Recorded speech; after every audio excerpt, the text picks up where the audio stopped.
prefer to believe that evil doesn't exist in the world. And if ever darkened their doorstep, they wouldn't know how to protect themselves.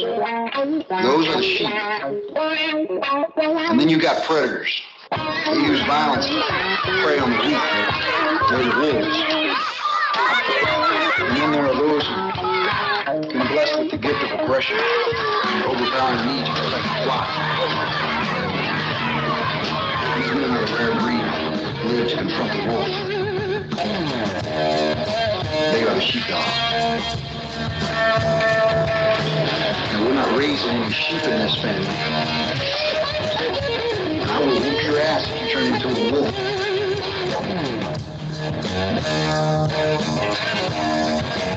Don't we protect our own?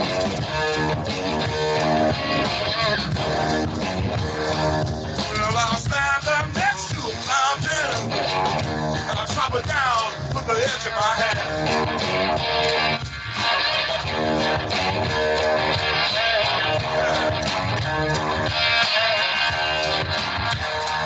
Well, I'll stand up next to a mountain, chop it down with the edge of my hand.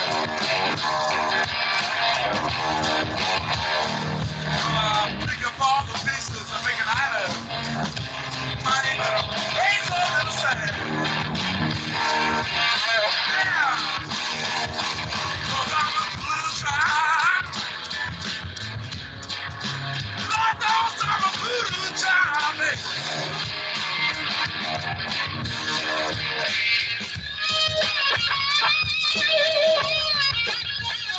Let's keep it going. Let's keep Revolution Radio going. Find out the website. Get over to the website. Smash that donation button. Revolution.radio, freedomsips.org, freedomsips.net. Get in there and smash that donation button. Get in there and make a contribution in some fashion. We would really help us keep this Hawk's dream alive. My name is The Mechanic. We are joined tonight by Sergeant Miller.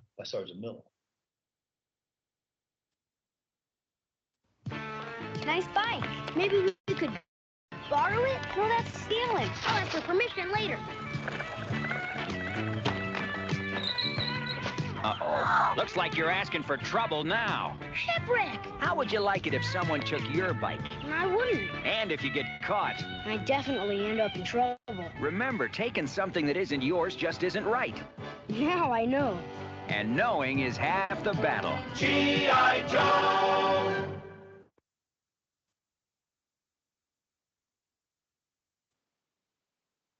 Please. Oh, man, that was...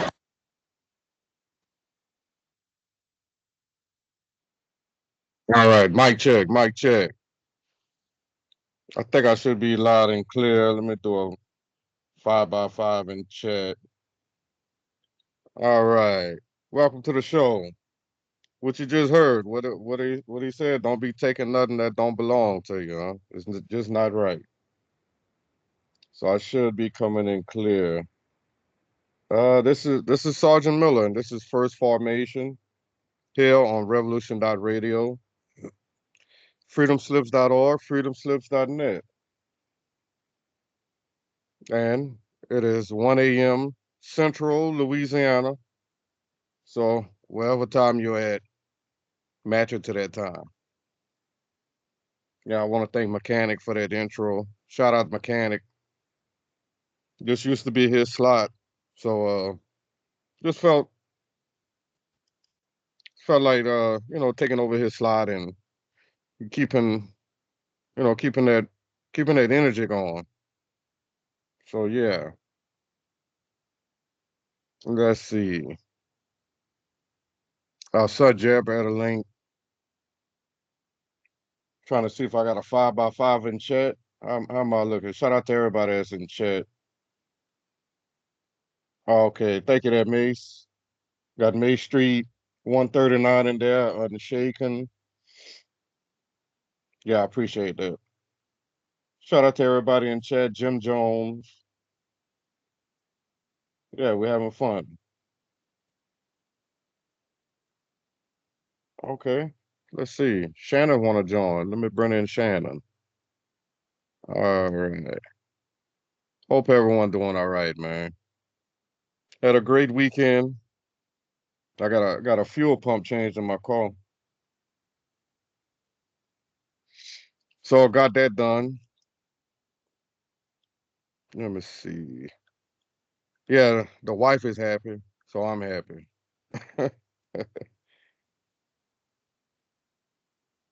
She says she's up. Okay. All right. Yeah, today, what's today? Today is Monday, June 10th. Okay, I think I got you, Shannon. Yep, hold on. Okay, yeah. Get your mic together. Yeah, I saw your message. Yeah, it's Monday, June 10th. Was Sunday. So let's see. So much shit to talk about, man. So much. I mean, you had I'm definitely gonna talk about Fauci. I'm gonna show some hypocrisy with that. Definitely with that. Because everybody at Okay. Real Radio know how messed up Fauci was. How you doing, Shannon? Good. How about yourself? Yeah, another day, another dollar. I know that's right. Well, you're looking healthy and you're looking well. That's awesome. Um, Yeah, yeah. What you up uh, to? You rolling? uh, You rolling tonight or? I am rolling. I am rolling tonight. I said, I know it's Sunday and you have your show.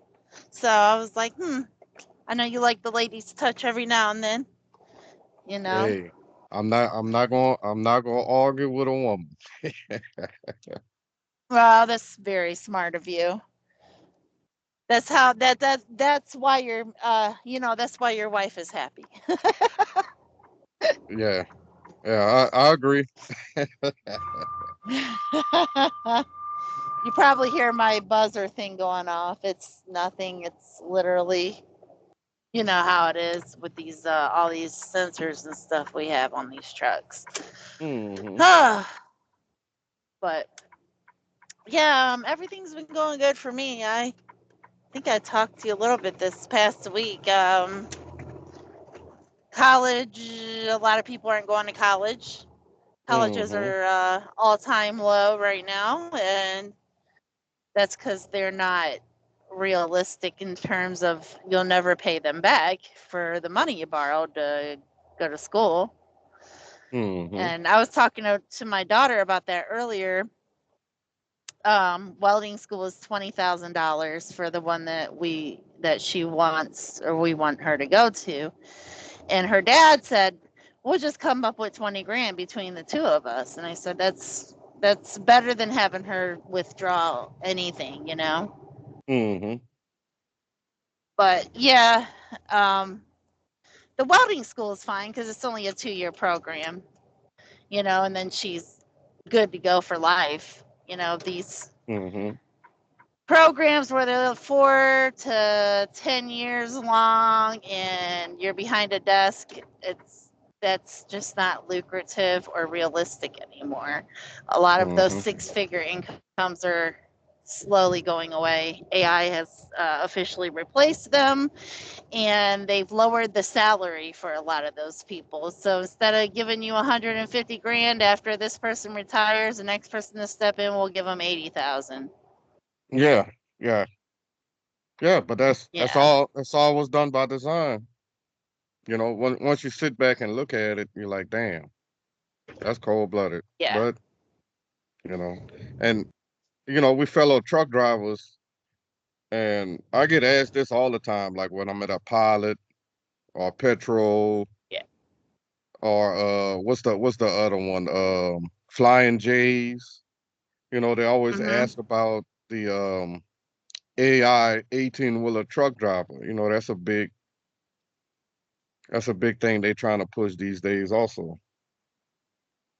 Yeah, I asked my company about that, and they said the insurance rate is almost impossible.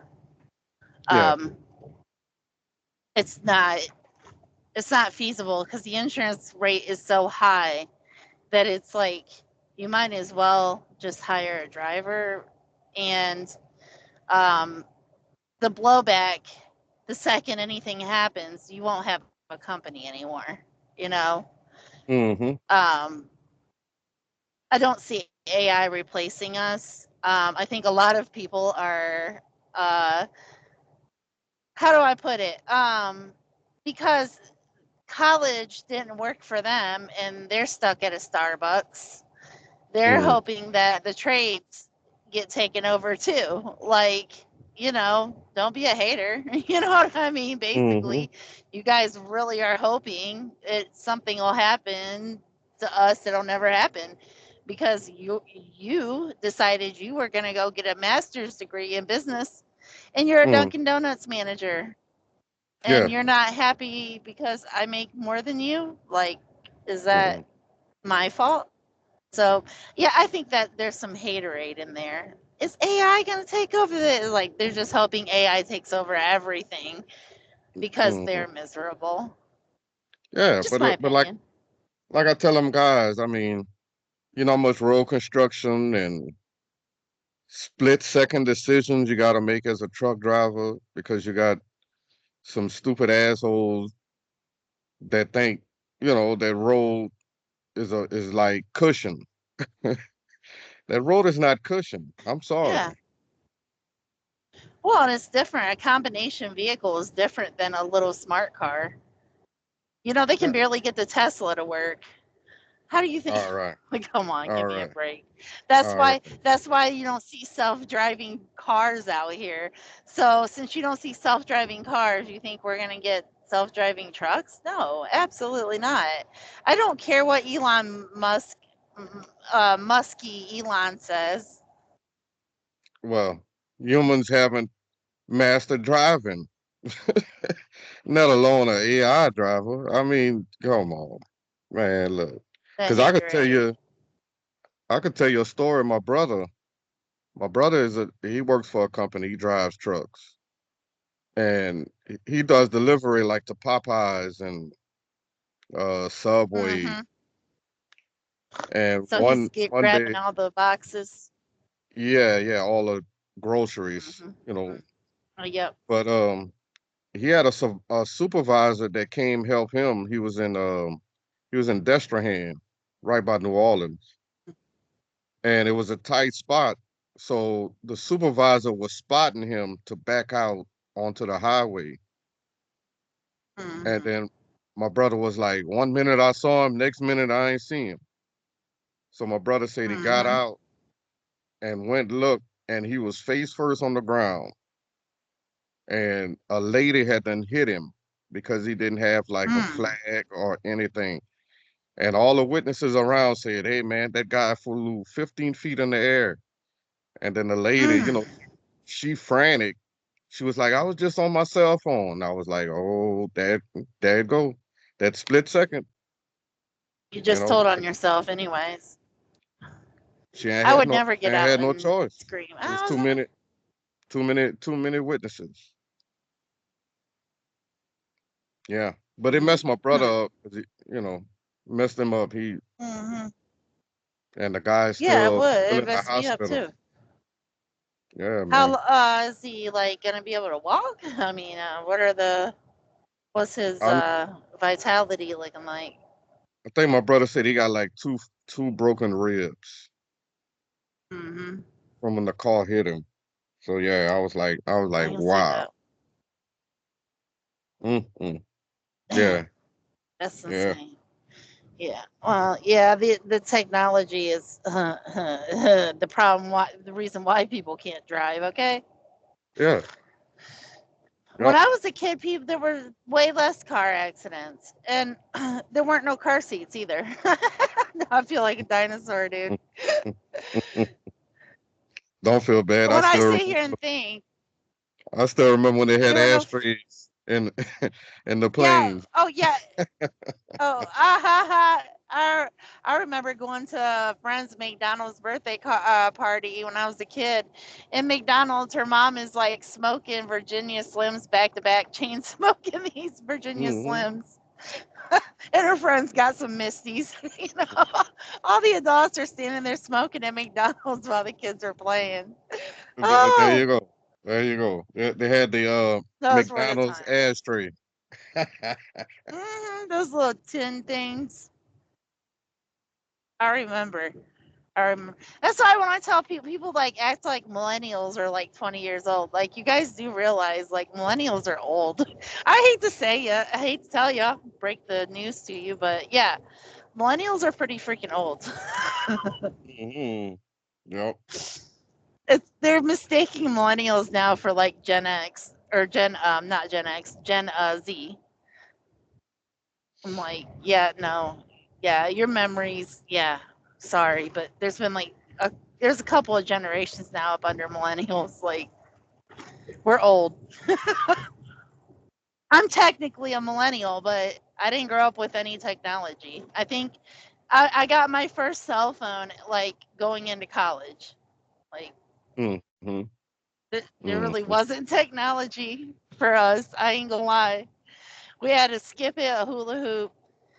I think I had a couple of batons I would play with outside, and I'd beat the boys up with them. Hmm. Um, yeah, I mean, like, had to stay outside, couldn't go in, didn't want to go in. We were feral, like nobody cared about us. But Nobody yeah, cared. we're old. Millennials are old. Yeah, nobody cared about the millennials. Like we all, millennials and Gen X. I think they run together, if you ask me. But yeah, they were feral.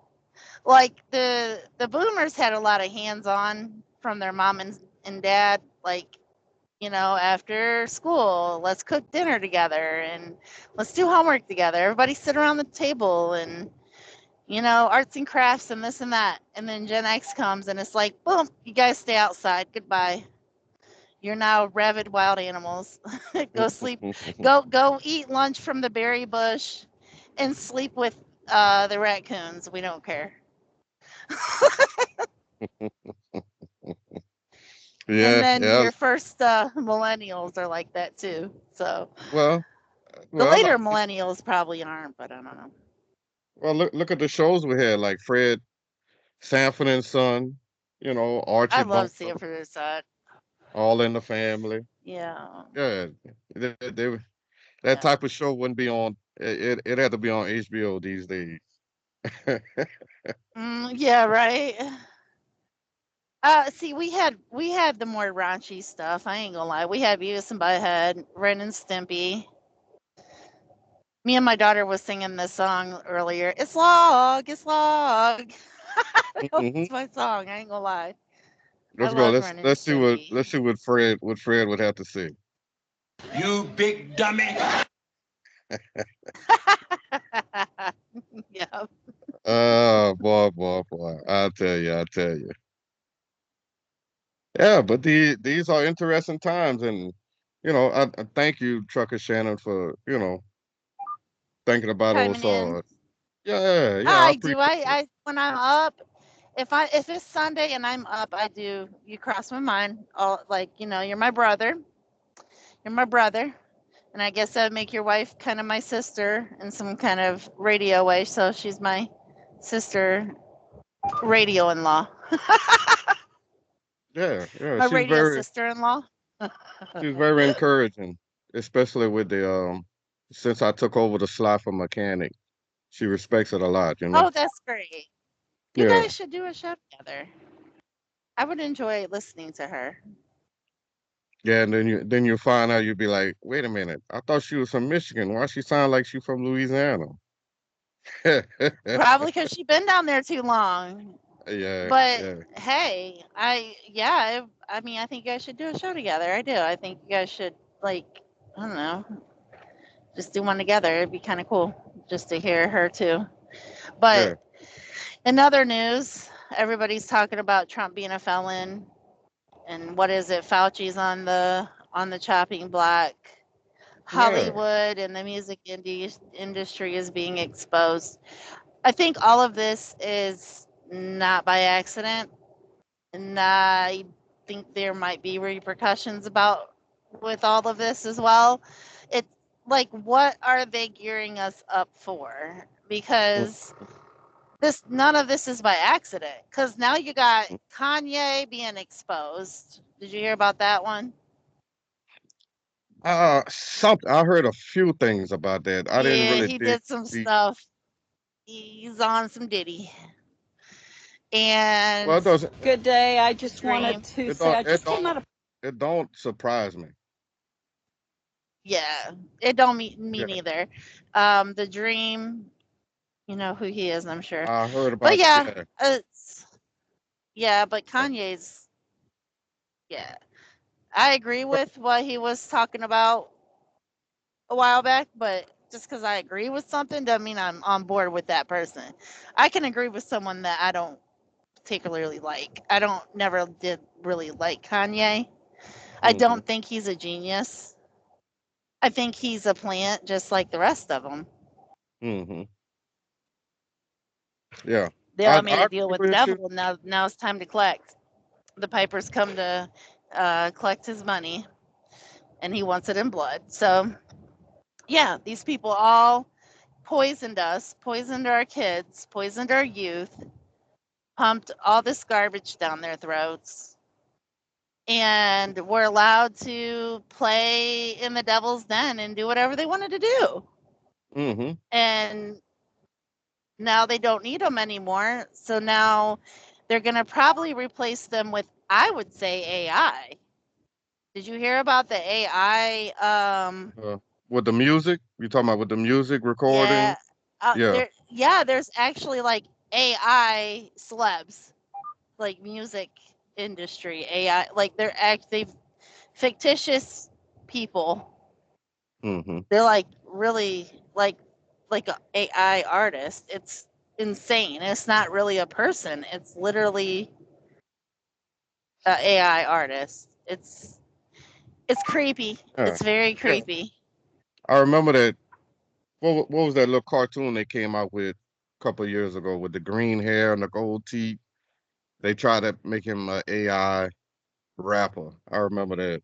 That was a. Yeah, but Mm, I think that's where that's going. I think um, they got to push all of these people out somehow, and that's how they're gonna get their like AI.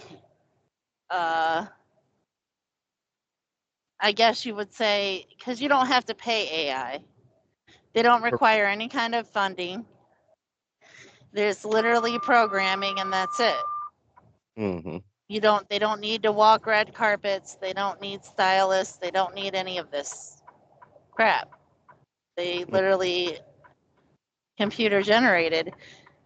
So yeah, they can make up whatever profile they want, and it is what it is. And guess what? AI won't abuse children. They won't Mm-hmm. traffic children. I think that's they won't abuse women. I think there's something nefarious behind all of the exposure. Am I glad they're being exposed? Yes. Do I Mm. really think that they were, yeah, I think it's good that they're going down. They're scum. But what is the agenda behind it? Because there's something behind it. Yeah, and that's what we do here at Rev Radio. We try to figure out all the bullshit, you know. And All the I bullshit. I appreciate information from all over. So Hmm. let's But what do let's you think about the AI? Do you think that's what the well, I mean, it's gonna be part of society, so that's gonna make it harder for us to decipher on truths, especially like on my platform, I play videos. So it's gonna be easy to play a video and then add AI, and a person hmm could be saying a whole different than what's being presented. Like somebody is say Putin in Russia. Already you don't really know that the word's being translated. So Putin could be saying we want peace, and the AI coming in, we want to bomb everything. So yeah, is a part of distraction and the confusion. Yeah, yeah, it ain't no Yeah. joke. But it's gonna be part of society. It's not going I away. just think with the music and the Hollywood falling like it is, I'm like, yeah, there's something behind it, pushing it. Mm-hmm. Mm-hmm. There's something there. Why? You know what I mean? Why? Because they could have done this, what, 20 years ago if they wanted to, right? Yeah, but I think Yeah. in the music industry, it's gonna be up to the artists how they pursue it because of the copyrights and the registration of their music and their voice, because their contracts got likeness, the word likeness in there. Hmm. So that means, like that's why you got to get music cleared. So Yeah, on that I aspect, think I do think we're gonna have. I think they're trying. I think the global elite are trying to usher in AI to replace a lot of the big industry hmm names. hmm I think that. That's what I think. Because you don't have to pay them. They're all about trying to figure out how to get out of paying oh hell because yeah, they don't want money as a means anymore. They want us gone. That's what they want. But they're trying to find ways to do things without people more and more as much as they can, you know, get away with, I guess. hmm And okay. I see it and they're like, okay, well, we don't like, they don't see a need for music in movies. They don't need to, the programming's already completed. So why hmm do we need this? So let's get rid of it, take it out, get rid of it because it's no longer needed, no longer serves a purpose. hmm These guys, we don't need them anymore. So then, AI won't molest anybody. AI won't traffic children. We don't have to pay AI. You know, that's an easy way to think. I guess that's what I think they're getting ready to, because they can replace them with AI. hmm AI can't do physical stuff. AI can't, like you said, driving. Um, the AI can't build. AI can't, like, you still need men to build stuff, like electricians and welders and, you know, carpenters, bricklayers. You still need Yeah, that physical labor. But that's correct. all, I think that's what they're going for is basically kind of a modern day medieval where you have us building and growing crops and that's it. You don't hmm need uh any more people really like for anything else, just building and growing crops. It's kind of what they want to, I think what they want to go throw us back to. Yep. Bottom line is control and ownership. That's the bottom line. Yep. Yep. Rent go up, so real landlords, not your landlord that you have now. Like, literally, I own everybody on this land for the hmm rest of their lives. They hmm have to build for me. They have to fix my stuff. They have to grow my food. hmm And your slave quarters are right over there in that building. And we have plenty of apartments for you. hmm Yep. Well, speaking of AI, I got this clip here. One of the biggest AIs, and what I mean by AI is asshole in charge. Fauci. Fauci. I wanna. I got a couple clips, and I also got Dr. David Martin on Rumble.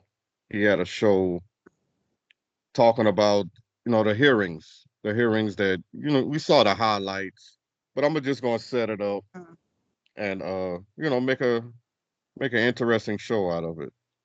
So here we go with just a little breakdown of the Fauci. Let's see, get this internet running good.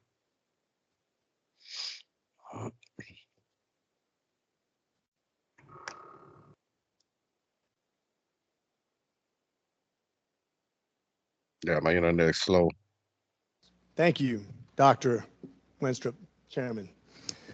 It's been insinuated that politicians, only bloggers, only conspiracy theorists are disagreeing with you. I want to point out that I'm probably the only member of Congress that actually treated patients during the pandemic from the very beginning to the very end of the pandemic, during night shifts in the ER.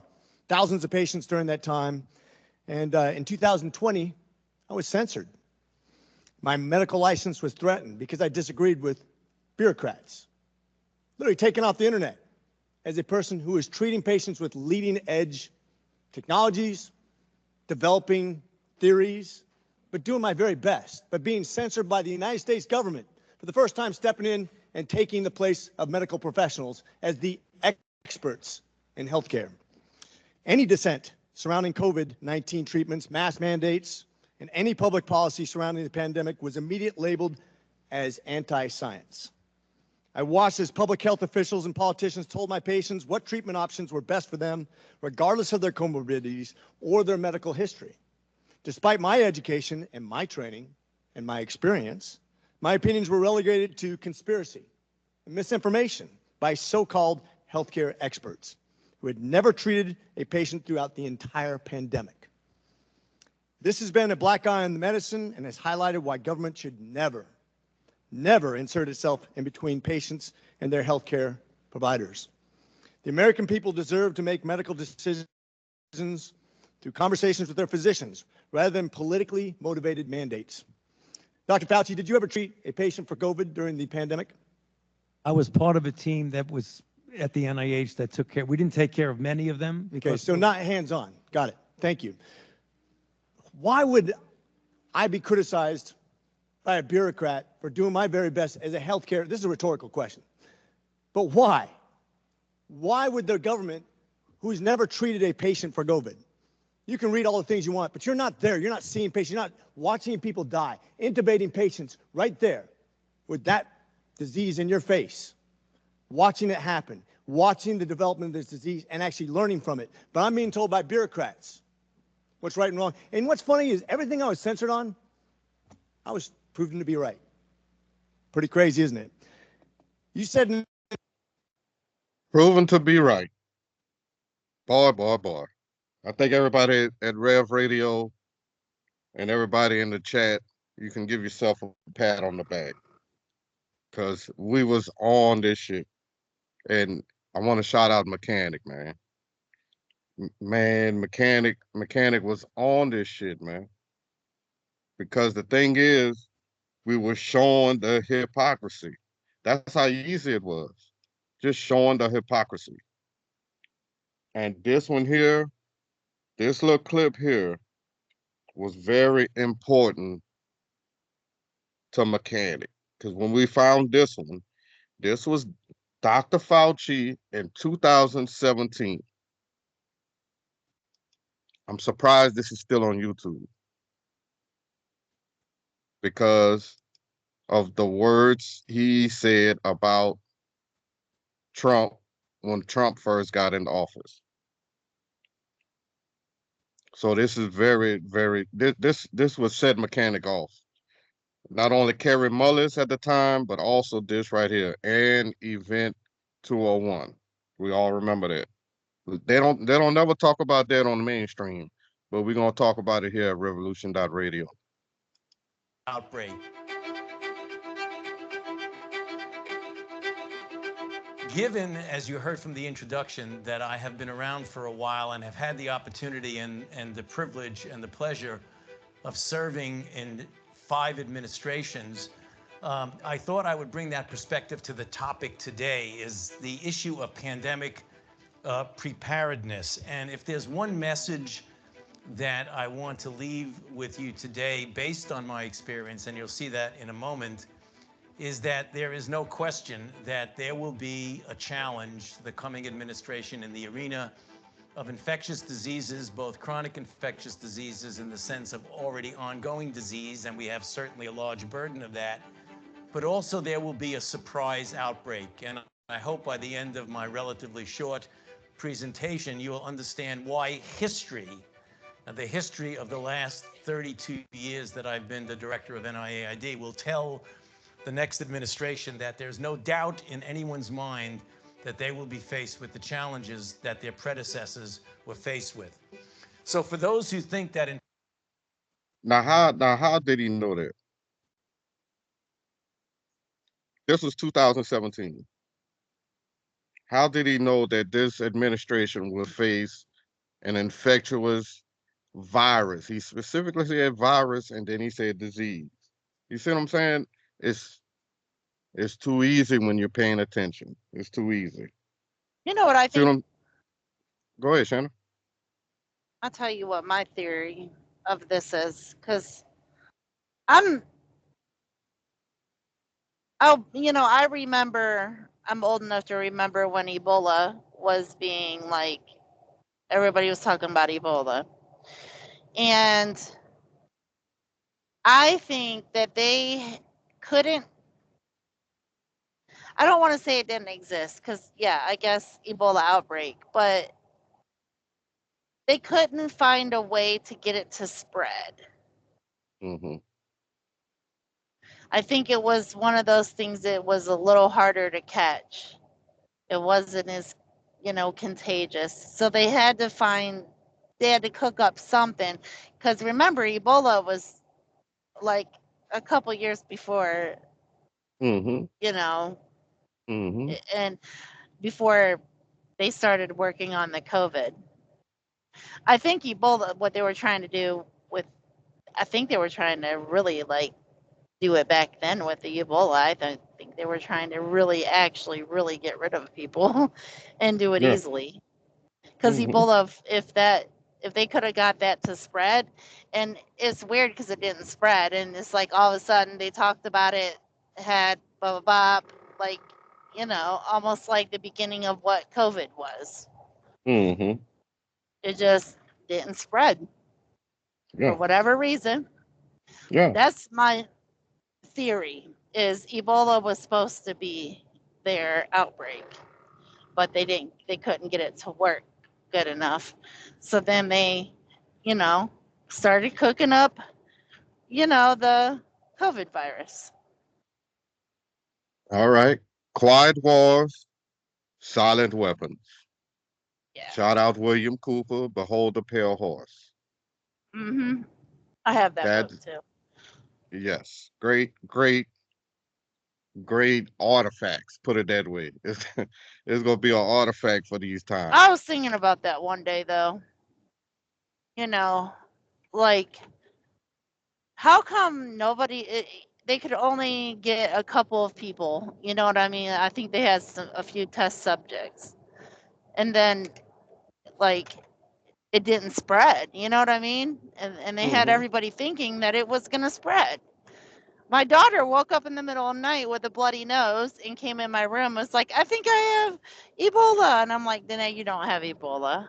You have a bloody nose. Go lay down. Mm-hmm. Mm-hmm. But yeah, they even had like our kids in school. Like, I really think that was going to be that was supposed to be their baby. That was going to be like their nuclear bomb. Because before that, they also had, what was it, Project 2020, or Mm-hmm. um yeah, they had, There, and it's been pushed off now to 2030. But there you go. I think Ebola was supposed to be their thing, and then by 2020 they was supposed to be rid of everybody they didn't want. Ebola Mm-hmm. would have done it, took Mm-hmm. down a poppy, but they couldn't find a way to get it to spread, All right. the So I pulled contagion. up Silent Weapons, Quiet Wars, and this is page 2, since you're talking about, the teachers and parents. Just this is page 3. I'm gonna read just a few paragraphs. A teacher told parents that their child had an attention deficit problem and needed to see a pediatrician. The pediatrician put the child on the prescribed drugs, but the child went into convulsions from the medication. The parents took the child off the drug and he was okay. The teacher reported the parents to the Child Protection Agency because they took the child off the medication. The child was taken from the parents and put in a state-funded foster home where the medication was given again. This is not an isolated case. The powers of these agencies have risen to the point where anyone can be accused of hurting their child and have the child taken away by the state. Here, briefly, I just want to mention a few of the quiet wars with silent weapons that were done on you while you slept. You will see that your exhausting busyness to be fulfilled and successful is not something you rationally chose, but like most of your choices, was programmed into you by social engineers.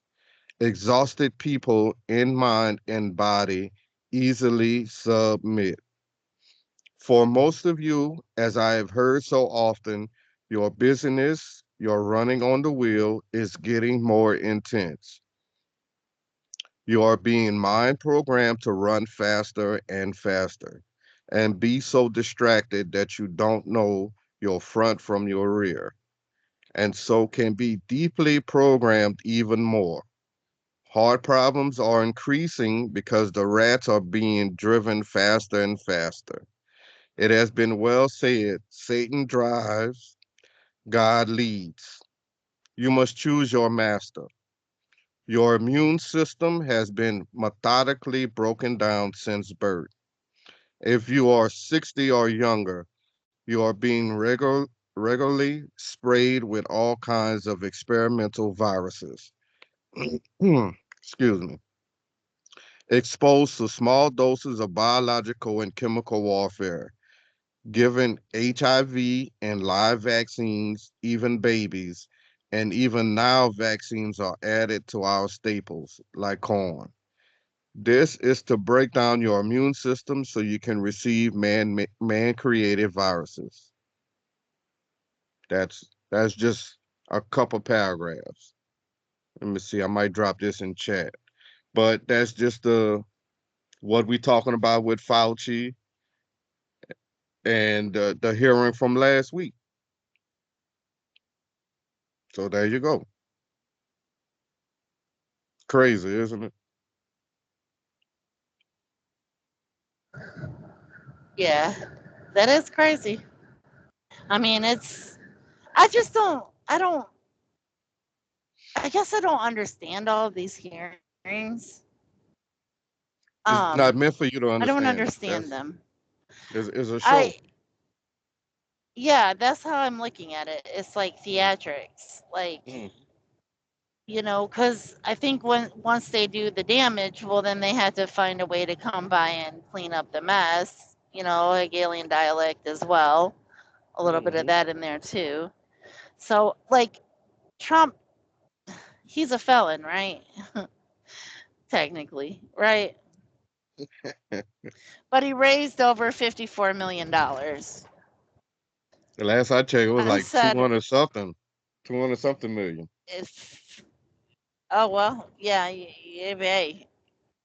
So, yeah, I'm just, I don't know. I don't understand where people are at. It's like,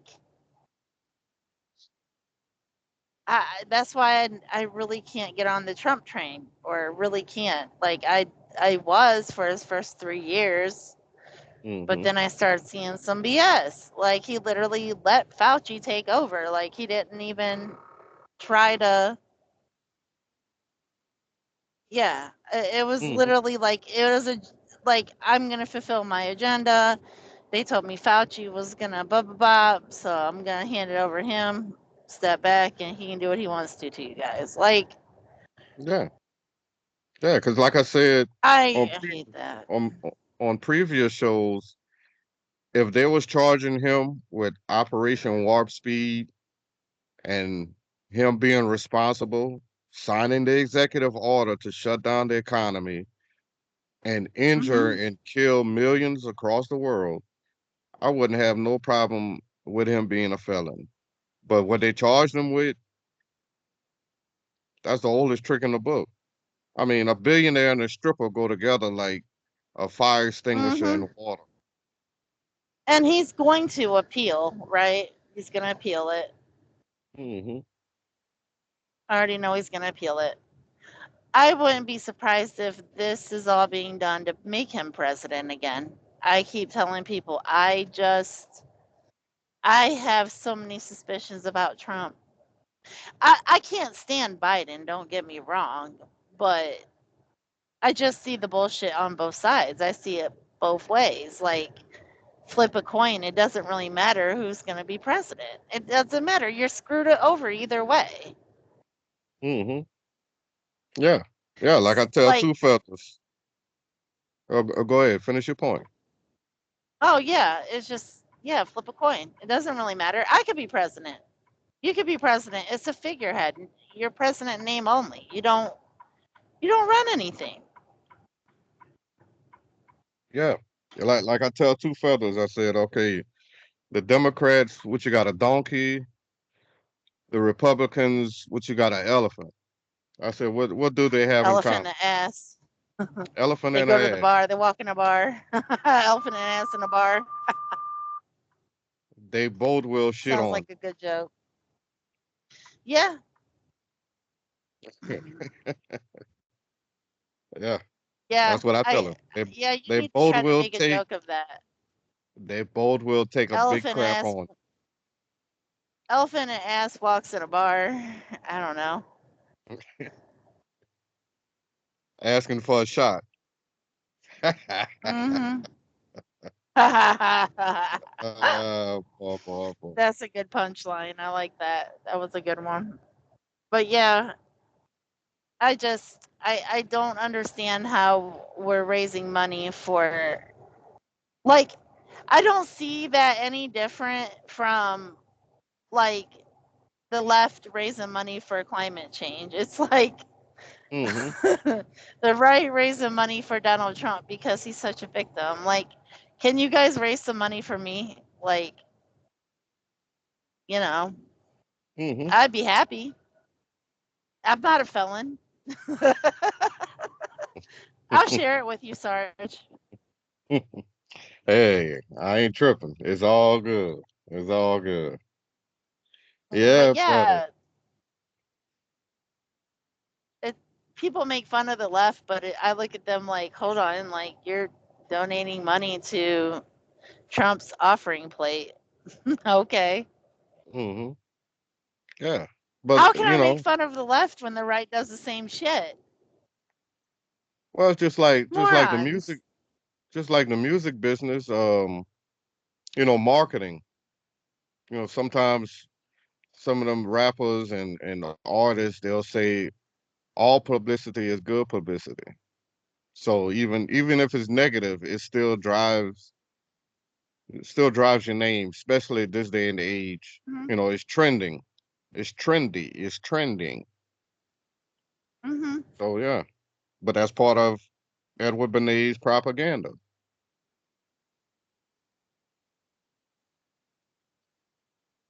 I wouldn't be surprised if Elon Musk became president. Like, I I see who people would like. People are dumb for liking Biden. People are dumb Completely. for liking Trump. I could see why people, support Trump because they feel like they have nothing else. You know what I'm saying? And Yeah, he but he did call out, fake news. He did go there, but he didn't go all the way. That's why he's in the shit he's in now. mm-mm. He's gonna get out of it. Hey, if it were you or me, they'd throw us in jail over a parking ticket, a jaywalking ticket. They put us in jail over that. Oh hell yeah, You know, yeah. yeah, yeah. But like I said, what did he do? He had a fling with a stripper, and he paid some money to be quiet. Okay. So where's the crime She with that? just, it's not, it's a show, like you said. It's like he's not really ever, he's not, I think it's going to get appealed, and I wouldn't be surprised if he became president after that. I feel like this is being used to empower his base. Mm-hmm. Yeah. Because I do. I feel like it's you. the one thing the world loves, humanity as a whole, they love an Underdog. underdog. They love an underdog. Mm-hmm. Look at religion. How many underdogs you got in religion? You got Jesus, you got Muhammad, you got Gandhi. Krishna, Buddha, Confucius. They Mm-hmm. love the underdog, and they love a great story. Mm-hmm. Yep. Mm-mm-mm. You're right. But yeah, I just don't think, I think people are confused, and I don't understand this. Like, even the Christian Bible says, like, every time God gave them a king, it didn't work out. Mm-hmm. It Yeah, never yeah, worked out when yeah. yeah. So pick your poison, huh? Yeah, like you can't, like there is, I believe in leaders, but not kings. And what we have today is political royalty. Mm-hmm. So for all the crap we talk about England and their royal family, we have people that have been in office longer than, like, longer than King Charles been alive. Mm-hmm. You know, they're Mm-hmm. there until death do them part. You know, Mm-hmm. Yeah, yeah. and That's people that's think they're voted in. no, They're nope, not nope, voted in. nope. They are They're put either there. assigned or selected. Hmm. Bloodlines and everything. So Mm-hmm. we do have political royalty, like, and we have it on both sides. You know, they Ben, have to get, and they have to make it look like the Hatfields and McCoys. Like, you know, like the left is always fighting with the right, and they're really not. mm-hmm. Yeah, it's a trip. It's a trip that people can't see it, and I see that's it in this day. but you're a truth seeker. You know, well, there's the people that follow you and what you post on whatever Instagram, Facebook. You know, you have a lot of people that's breaking that mold, or should I say that frost that's on their brain. Like, I'm not, like, some people would think I'm a little bit of a dark character because some of the stuff I say. But it's true. Like, I don't like being here. I don't like this place. Don't get me wrong. I'm not going to knock myself off. I'm not like that. You know what I mean?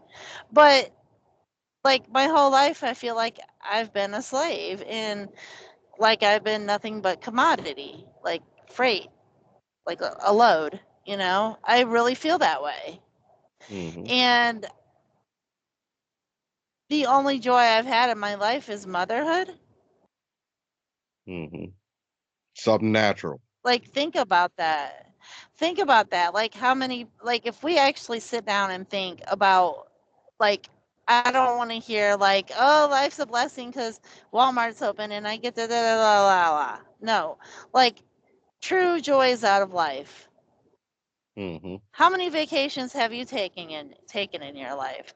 How much time off of work have you been able to, like, you know, just do what you wanted to do instead of slaving?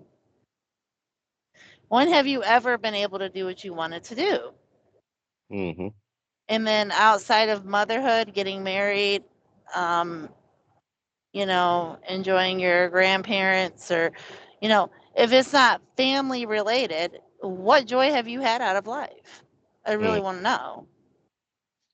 Yeah, yeah. But I appreciate you saying that about motherhood because that's nature. Motherhood, fatherhood, brotherhood, Yeah. you know, family, other human interactions. What have you had as a true joy in your life outside of that? Mm-hmm. Like, have you been able to do what you wanted to really do in your life? Have you been Great able point. to take time off of work to really spend time with the people that you love? The amount of time that you spend at work it's been probably 10 times more than what you've ever been able to sit down and hang out with your family. Like, you just really don't get to do what you want in this life. And it's not right. Mm-hmm. That's what I see. Mm-hmm. And I have a problem with how people are raising their children right now. Well, that means you got a heart and a brain that works in sequence. Like, It's I'm always telling people about how you raise a kid. It's not, I don't yeah, because I understand mean, it. I got a 9-year-old daughter. I love making her smile.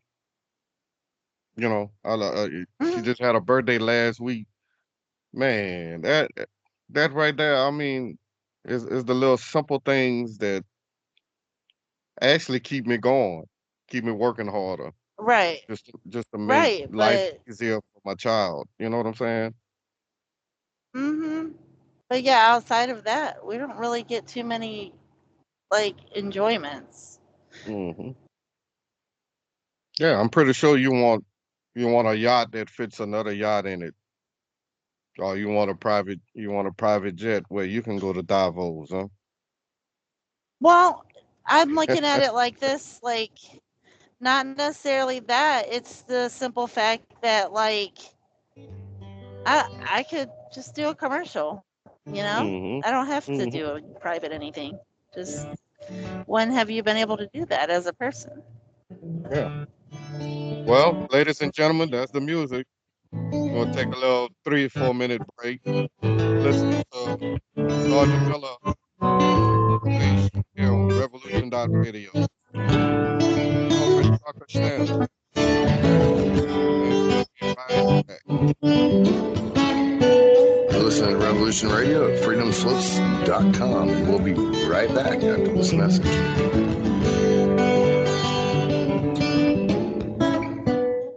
Hey everyone, it's Barbara Jean Lindsay, the Cosmic Oracle.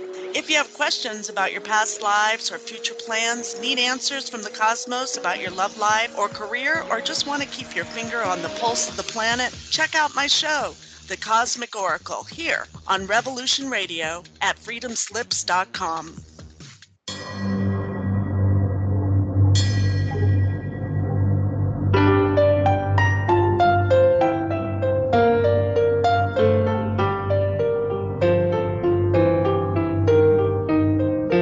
Did you ever feel that things were not quite right? That everything was just ever so slightly askew?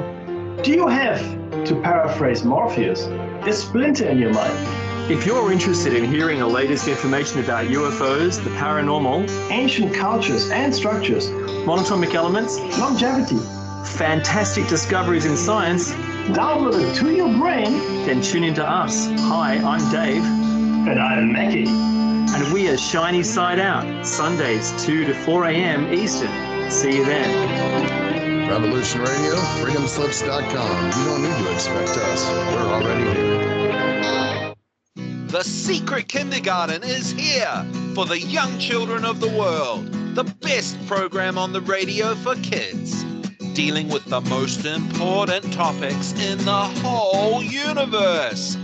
Fairy tales, music and movement, numbers, plants, animals, fun, colors, insects. Take care and Cast your ears out to catch a story from the world of other young things. Reach out, up, under, and over. Sing a song. Talk about feelings.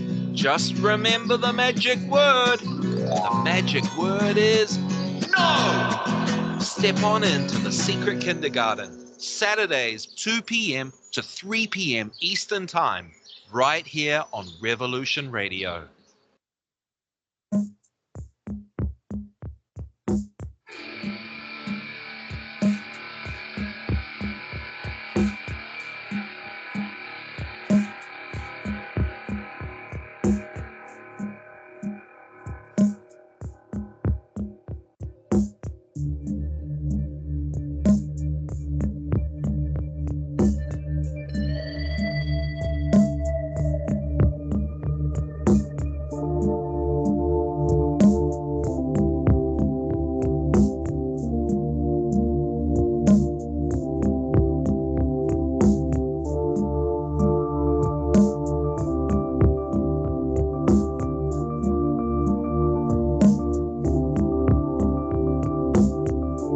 I can feel it coming in the air tonight.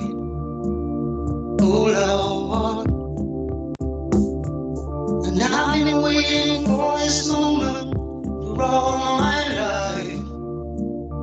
Oh Lord, can you feel it coming in the air tonight? Oh Lord, oh Lord.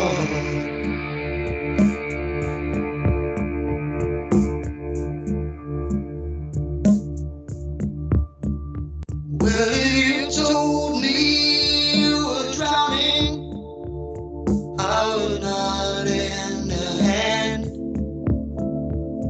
I've seen your face before, my friend, but I don't know if you know who I am. Well, I was there and I saw what you did. I saw it with my own two eyes. So you can wipe off that grin. I know where you've been. It's all been a pack of lies. And I can feel it coming in the air tonight. Oh Lord. Well, I've been waiting for this moment for all my life. Oh Lord.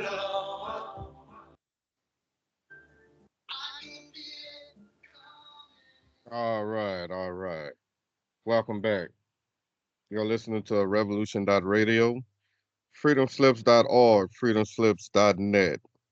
And I am Sergeant Miller, and this is First Formation. And I got one of my trucker partners with me, Trucker Shannon. So thank you for joining me, Shannon. And thank everybody for listening. Shout out to everybody in chat. Yeah, it's going down in chat. I'm glad y'all energized. Y'all keep me going. And also, I want to shout out the people in Rumble because I'm gonna put this on Rumble whenever the show is over. So you can check me out on their First Formation on Rumble. Doing pretty good.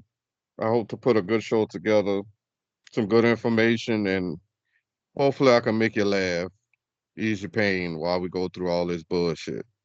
So yeah, welcome back.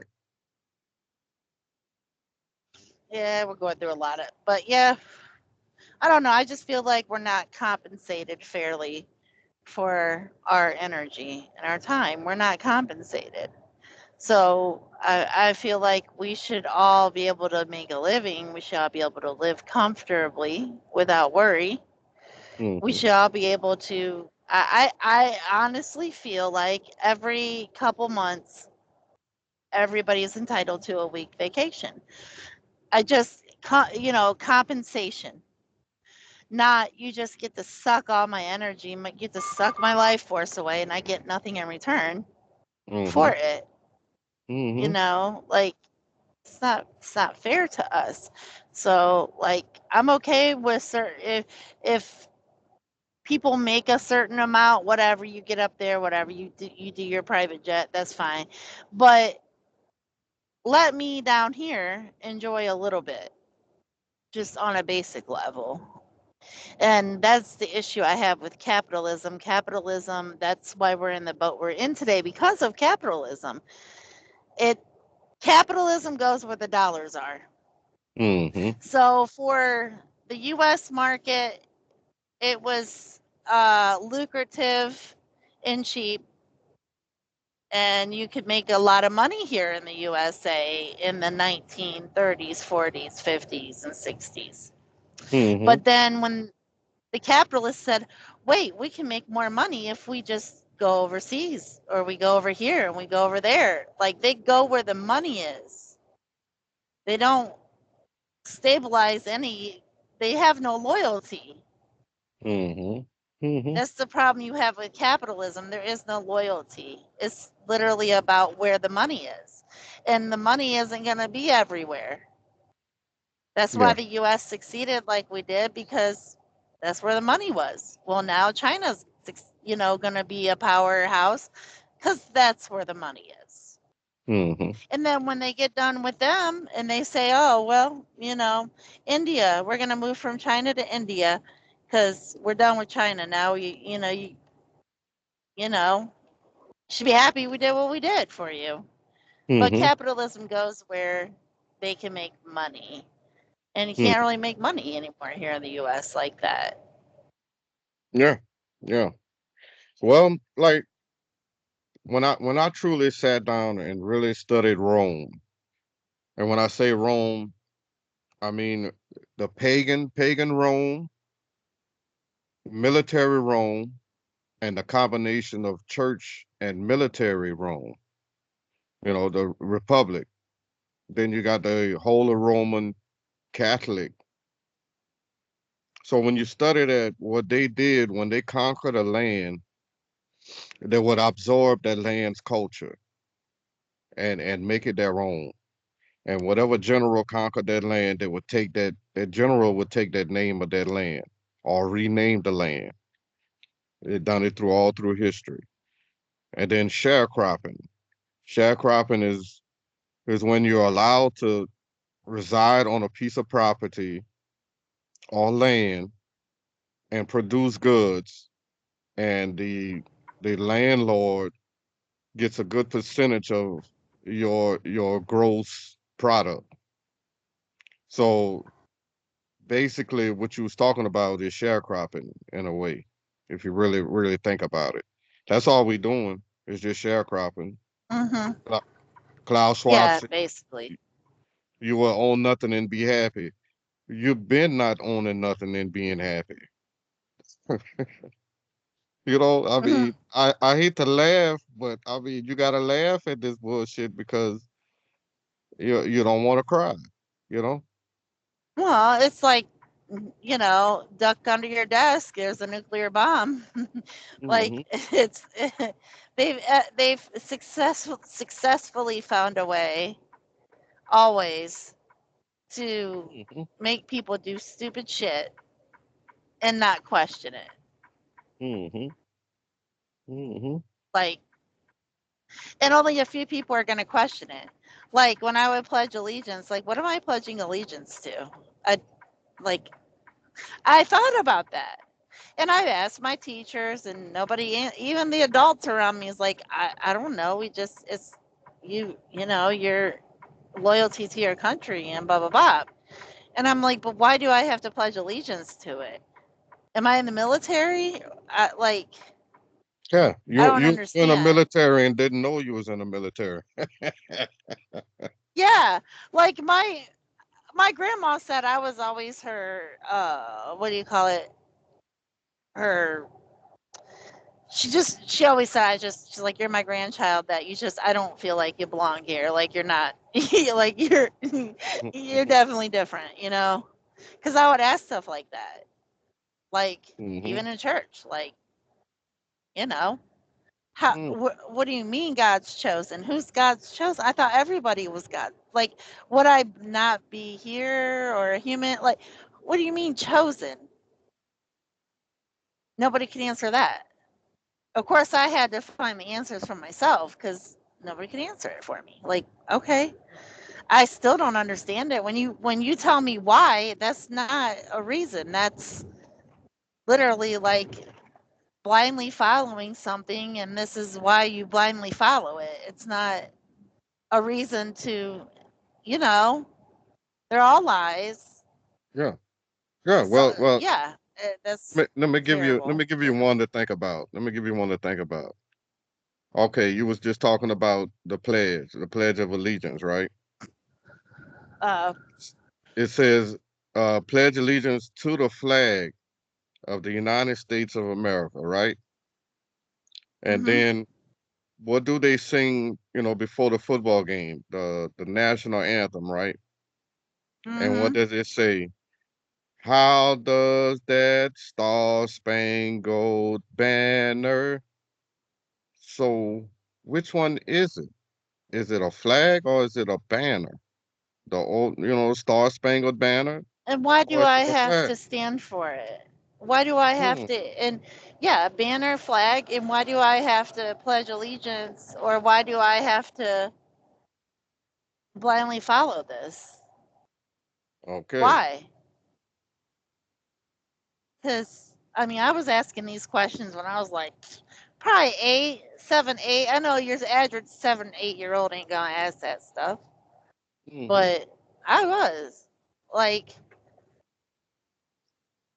my teacher didn't want to tell me George Washington's teeth was made from slaves. Like, Mm-hmm. you can say it. I know they're not Mm-hmm. wooden. It's like, I think it was like a picture book and it showed George Washington with like, he was holding his wooden teeth in his hand. And I'm like, Yeah. wouldn't that rot with your saliva eventually? Wouldn't it cave in Yeah. and give your gums splitters? Probably hurt your gums, right? She Yeah. And didn't he. want to say it. I'm like, what is he holding? And she's like, he's holding his teeth. But why is it wood? Like, Mm-hmm. Yeah. If he had wooden teeth, he wouldn't need a toothpick, huh? yeah, Oh, yeah. like That it was a don't make bad one. sense. That was a bad joke. Yeah, right. Yeah, like I'm asking these questions. Teacher's like, I just, not like, well, his teeth were made of something.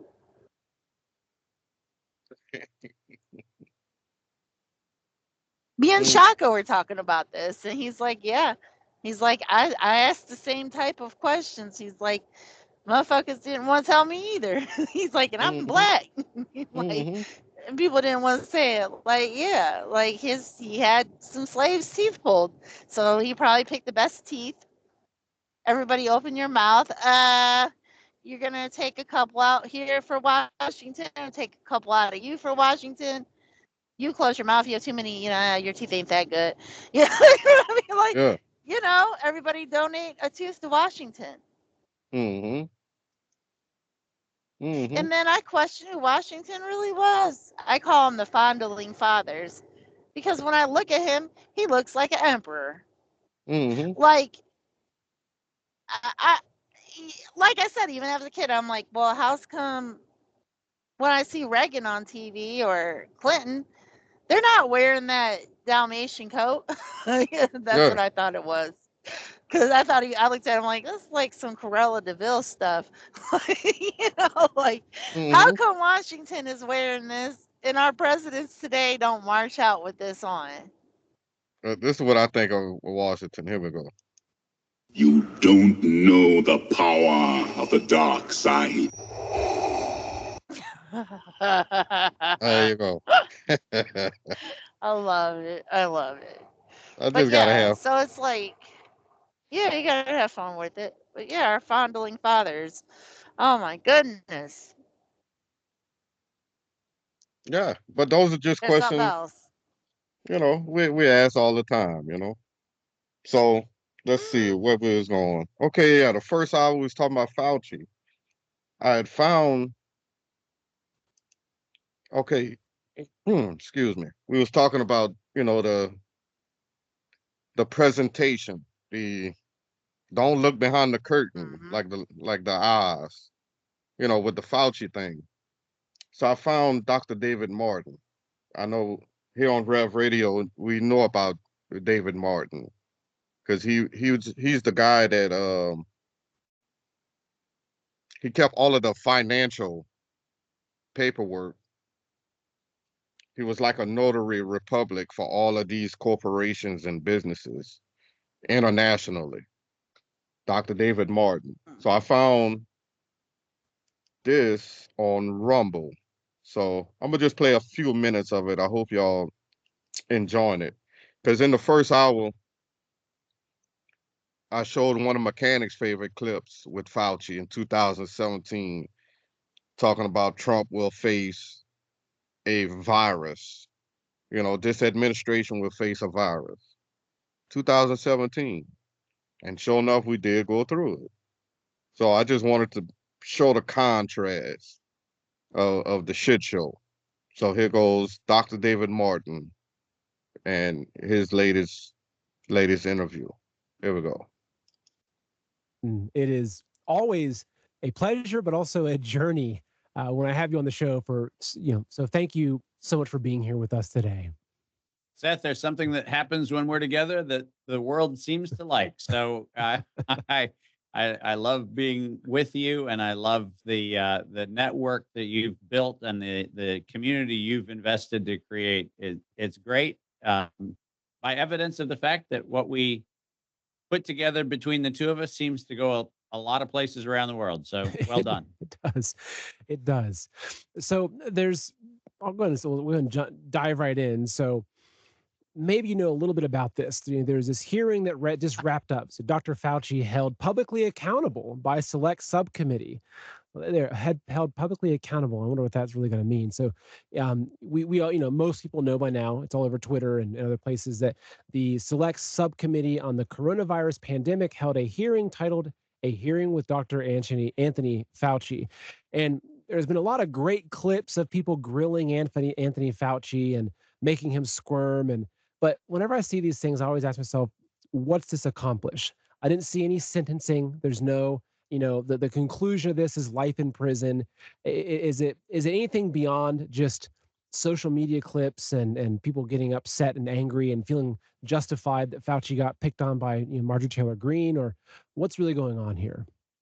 Well, you know that I've criticized quite vigorously Rand Paul and the theater that he has orchestrated for many now years, where he has the theatrics of having Anthony Fauci in front of Congress, tragically aiding and abetting his crime of lying to Congress. And one has to ask very simple questions, which is why the House Select Committee, for example, or Rand Paul or Ron Johnson or any of the people who actually are taking credit for this kind of COVID accountability brand.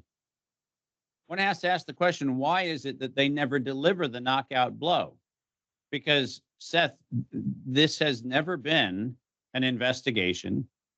This has been not unlike many other times in American history, where what we do is we have a president that gets shot, and there are seemingly too many bullets to count how many times the president gets struck. But we have a hearing, and then we come up with the official narrative, and we tell people that's what the official narrative is. And before long, the public largely comes to distrust the institutions that are supposed to be in the public interest, because they know they're being lied to. That's the tragedy. There's no real value in the theater. It is like, in fact, going to the theater and you watch a Transformers movie, or you watch the End of the Ages Apocalypse movie, du jour, whatever it is, and you walk away going, well, I don't know that I learned anything. I know that bad machines are running the world and we're all victims of it, and they chop people up. But I think what happens is that we get more and more proof by virtue of the public space that the public accountability is not just not going to happen. It's actually a visual assault to our senses to say that we're going to go ahead and hold the theatrics of this alleged inquiry, only to then, to your point, let the perpetrators of the crime walk free. So ironically, what we do is we actually build the illusion that unfortunately then gets created, which is we don't need to worry because there was an investigation. The problem is we're going to be here again. We're going to have this experience again. We are going to have the next manufactured pandemic to create the next subversion of liberty, to create the next event. And so let's get really precise. There is one piece of evidence that should have been presented to Anthony Fauci during the hearing. And I know, Seth, you have that piece of evidence because I shared it with you.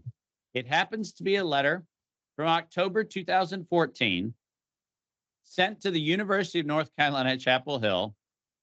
And in that letter, what we have unambiguously is actually a statement that is made by NIAID authorizing Ralph Baric to continue his gain of function research on a chimera of coronavirus.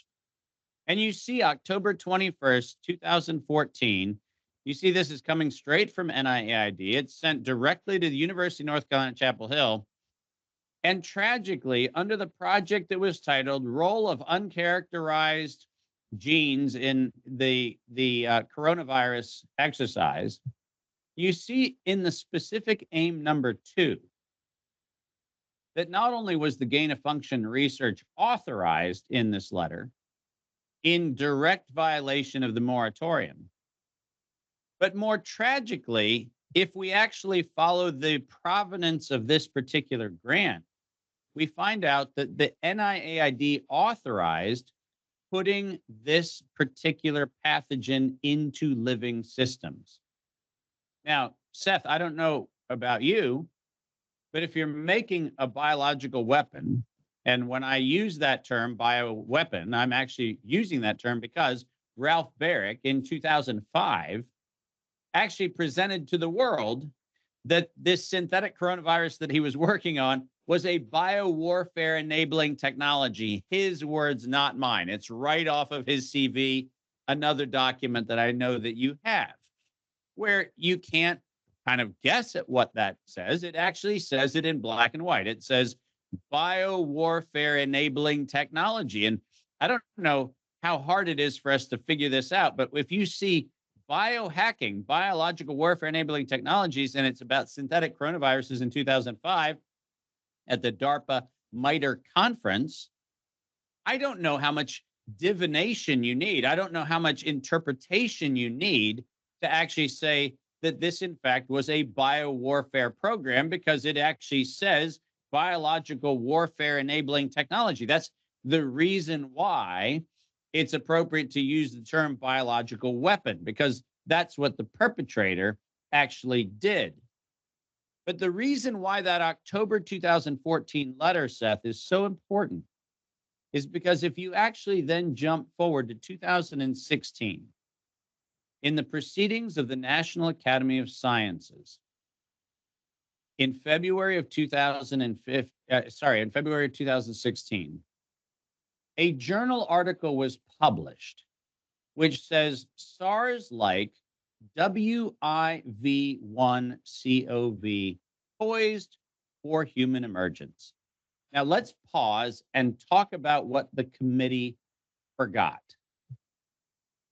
Seth, I know it's going to require some literacy here, and I know that's a tall order in America these days, but WIV1, I wonder if we could figure out what WIV1 is. What is WIV1?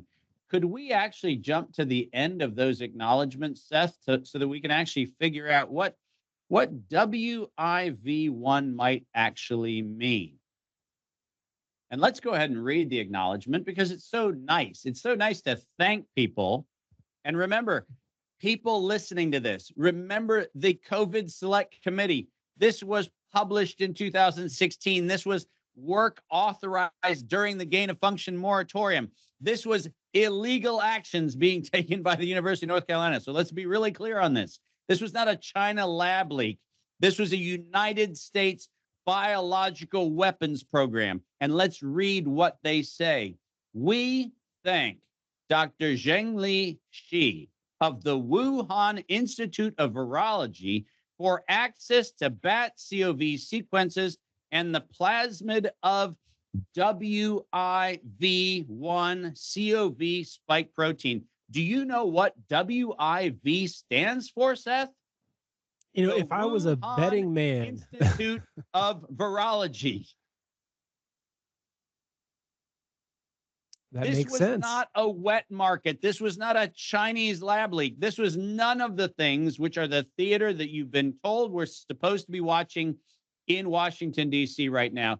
This is Anthony Fauci writing NIH awards, including UI 9A107810 to RSB, Ralph Barrick, and U119 AI 109761 to Ralph Barrick.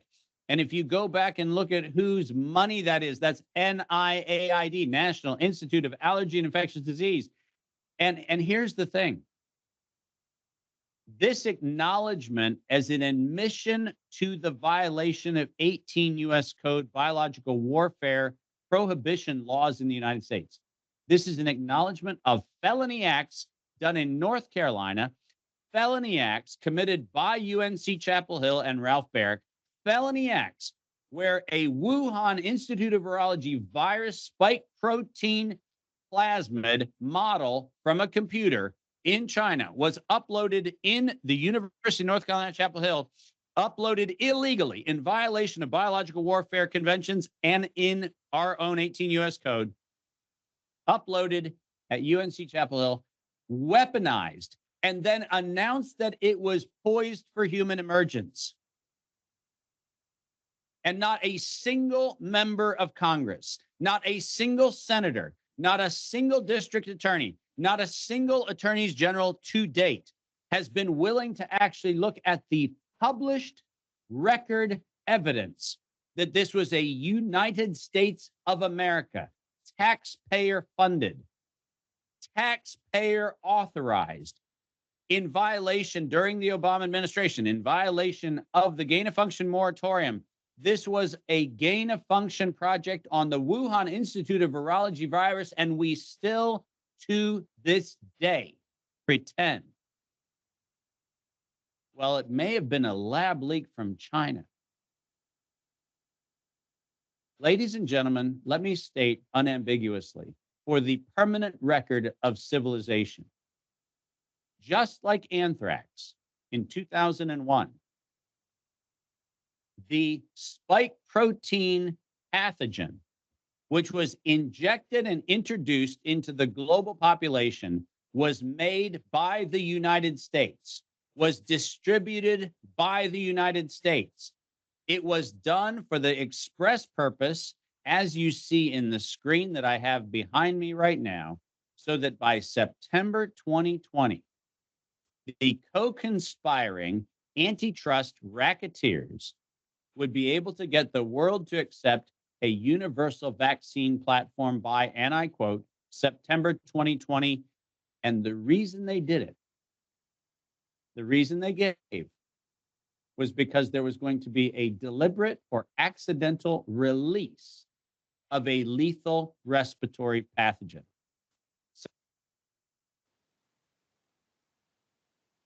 All right. I wanted to add something to what Dr. David Martin just said. He said the United States is responsible. Chapel Hill. What you got to say about that, Stone Cold? And that's the bottom line, because Stone Cold said so.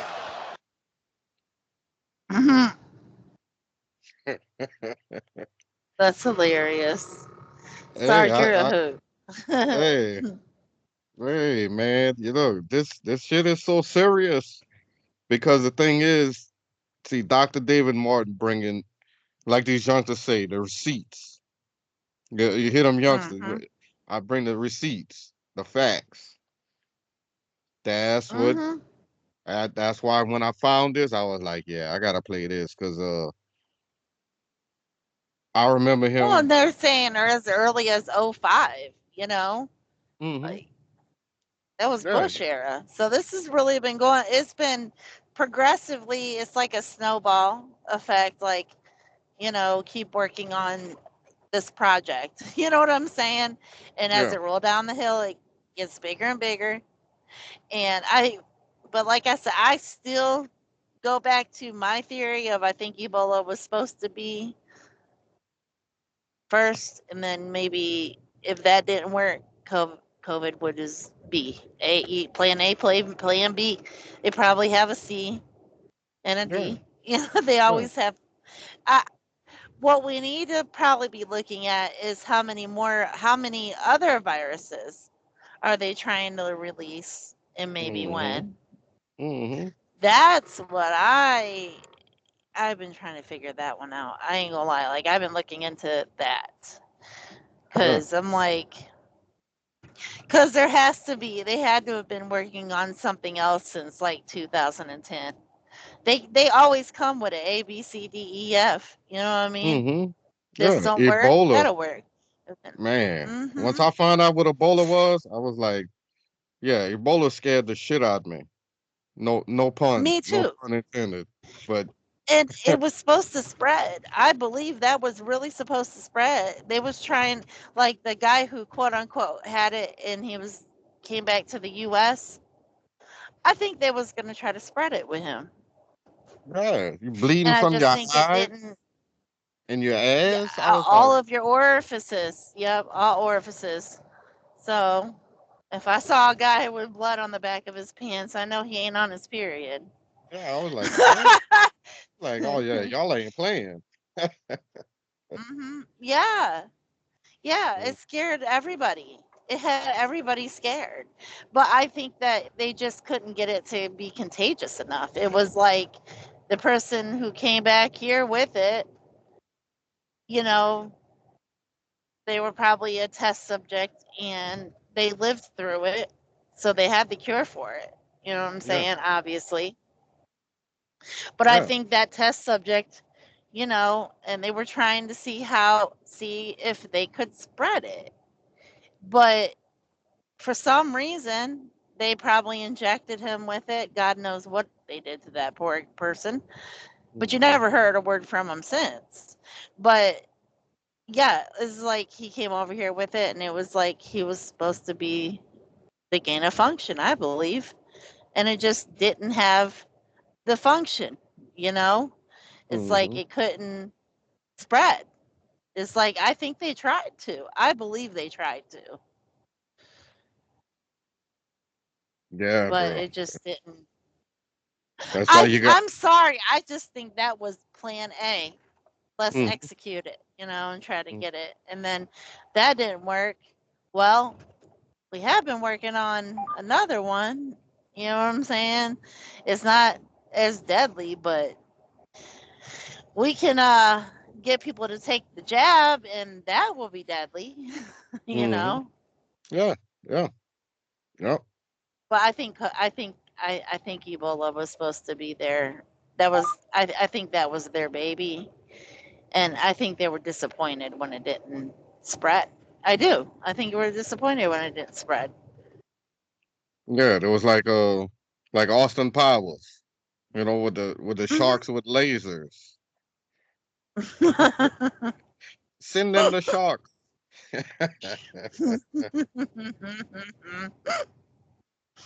Oh, too funny. You silly Mm, sergeant. You are a silly uh, man. But hey. yeah, I just think when they did that shit, I said, "Oh my god." I was thinking like that I said, "Oh yeah, they really about to." I just don't think they could get it to be contagious. Like, Mhm. man, dude probably touched all kind of door handles, probably rubbed his open wounds on everything in that fucking, excuse my Mhm. language, I was about to say the F word. you know, he probably rubbed his whole body on every orifices he could find, every surface he could find, and Mhm. then maybe it just didn't stay alive long enough on stuff, or maybe because they said it was airborne. They had all this information about it, Mhm. Mhm. and nobody ever caught it. I said, "Oh my god, Mhm. that was supposed to be there." And yeah, yeah. I believe that was their baby. And I think COVID was, backup, plan B. Yeah, A didn't work, so let's go with yeah, B. But I don't yeah. think they're done. I don't think they're done with it. Trust the science. There you go. Trust the Mhm. science. Yep. I think they're trying to make it, I think they've been working on trying to get it to be more contagious. Mm-hmm. The evil. Yep. Well, let's get back to a little bit more of Dr. David Martin. There we go. Seth, what's the problem with that sentence? The problem with that sentence is the word release. We keep having these conversations about leaks. Did it leak from a lab? Did it leak? Was it a zoonotic spillover from a bat or a pangolin? We keep having these conversations and we pretend that we're trying to get to the bottom of it. But no one on the House Select Committee, no one, not a single member of the House Select Committee is trying to get to the truth. Not one of them. And they're not trying to get to the truth for a simple reason. The truth would mean that we would have to expose our biological weapons programs on the 74 pathogens that are currently in defense-funded, DARPA-funded, NIH-funded, NIAID-funded programs, where we are actually planning to do this not once again, but many times again. And that's why this House Select Committee is a cover-up, because they're unwilling to address the real problem. And the real problem is we have state-sanctioned biological weapons programs that the United States government does not want the public of the United States to know about, and they certainly don't want the world to know about, even though, in their own words, in the book, World at Risk, published by the World Health Organization, they say there will be an accidental or intentional release of a lethal respiratory pathogen in September 2019, so that the world accepts a universal vaccine in September 2020. Seth, there's no investigation required.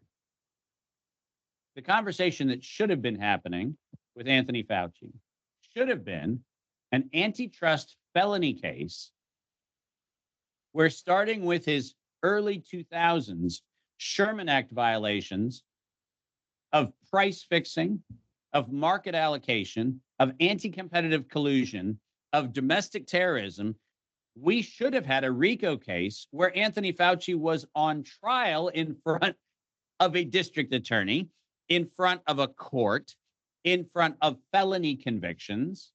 And instead, what we did was we let even the most ardent, like the Marjorie Taylor Greens, get up and pretend to actually grill him on the hot seat, only to let him, and more importantly, listen to the Democrats spin at the end of the event. What did they say? Okay. He said Rico. Man.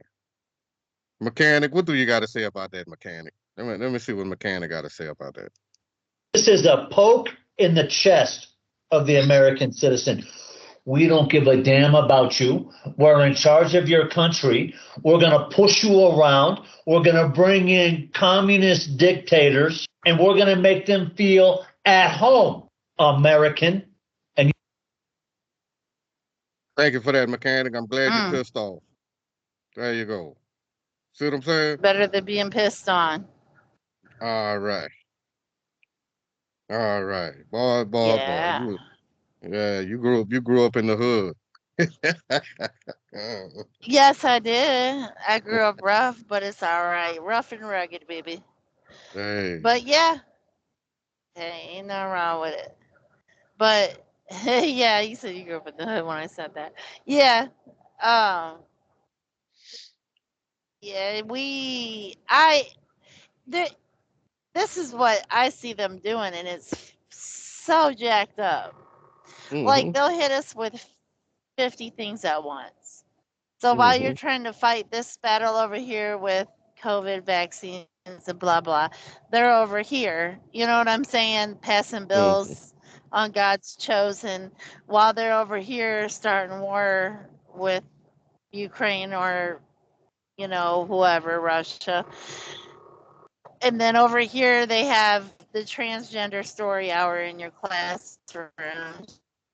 All right. You just get hit. It's like a multi-war, and it's crazy because there are like probably 1,000 topics we could discuss about Yeah, yeah, what is so jacked up about yeah. living today. Oh And these man. weren't even topics like 30 years ago. They weren't, none of this shit was even, you know, you might have had some Republicans and Democrats arguing over some money or something, or, whether they should fund Boys and Girls Club, but we didn't have like, God, we're being, yeah, Hmm. death by 1,000 cuts. Yeah, You know? yeah. Like a confetti balloon. That's how much shit we could talk about. You Yep. got the first president in Mexico and the 37 people in the politics that got killed. I was like, what? I was like, Mm-hmm. and they just Heard on the about that. news like yeah, 37 politicians got killed before the election. And they said so smooth, like I'm like, that's 37 people. That's not like It's like, 37 mosquitoes or 37 flies. Even that's a lot. Mm, mm, mm. I the tell you. cartel is the government over there, Thank you. Thank you. and the U.S. funds it, and China All does too. right. And they have probably enough fentanyl to kill everybody in the United States. Like I, I don't want to get you in trouble for saying this, Go but ahead. if I was from that region, China, and somebody said, "Hey, give you $1 million. I'll fund your efforts. Go over there and sprinkle a little bit on every doorknob, and sprinkle a little bit of fentanyl on every doorknob, and Mm-hmm. we don't know what happened." All right. There you go. I That mean, that's there's so much. that fentanyl was the closest thing to like anthrax. Cause who got a Oh joke? yeah. Cat Williams. Cat Wi- Cat Williams got a Mm-hmm. joke about fentanyl. He said, man, look. He said black people not gonna play with no fentanyl. Not he was like, what's what's the negative on fentanyl? He said, what happens when you touch it? He was like, you die. He was like, man, black people ain't gonna play with that. We he was like, we know how to cook crack. I said, bruh. Cat Williams crazy And as hell, bro. yeah, I say the drug dealers back in the day are different than the ones today. That's for sure. Hmm. But yeah. Yeah, I but mean, what's the use it's of no killing your accident clientele? why. What's the use of killing your clientele?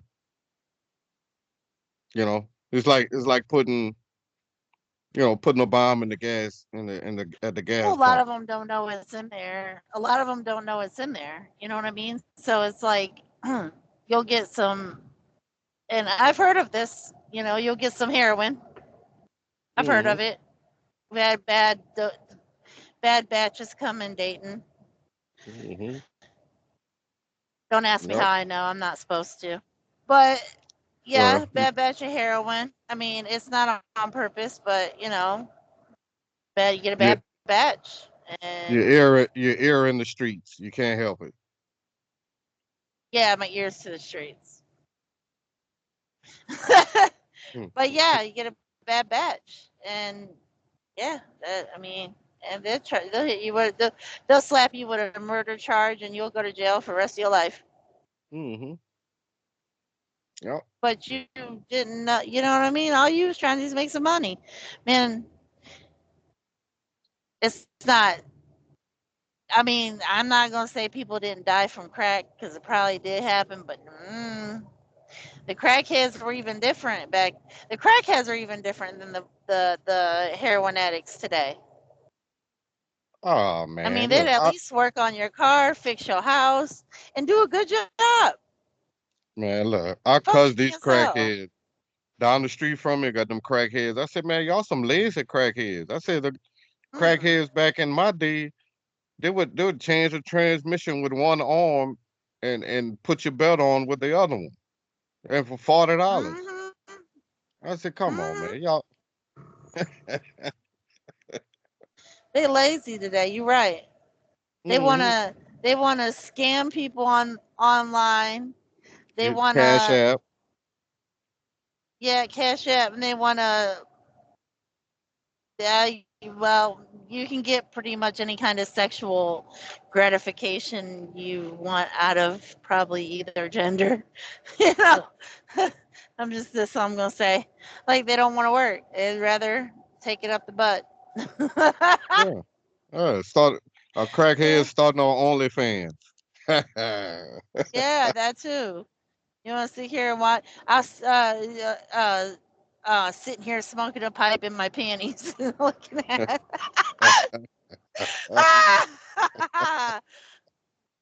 Shit. Hilarious. Hilarious, bro. Oh man. I'm shooting up in my drawers today. I'm shooting up in uh, my drawers. about it. What are you shooting up? You deserve this one. You deserve this one, Shannon. Here you go.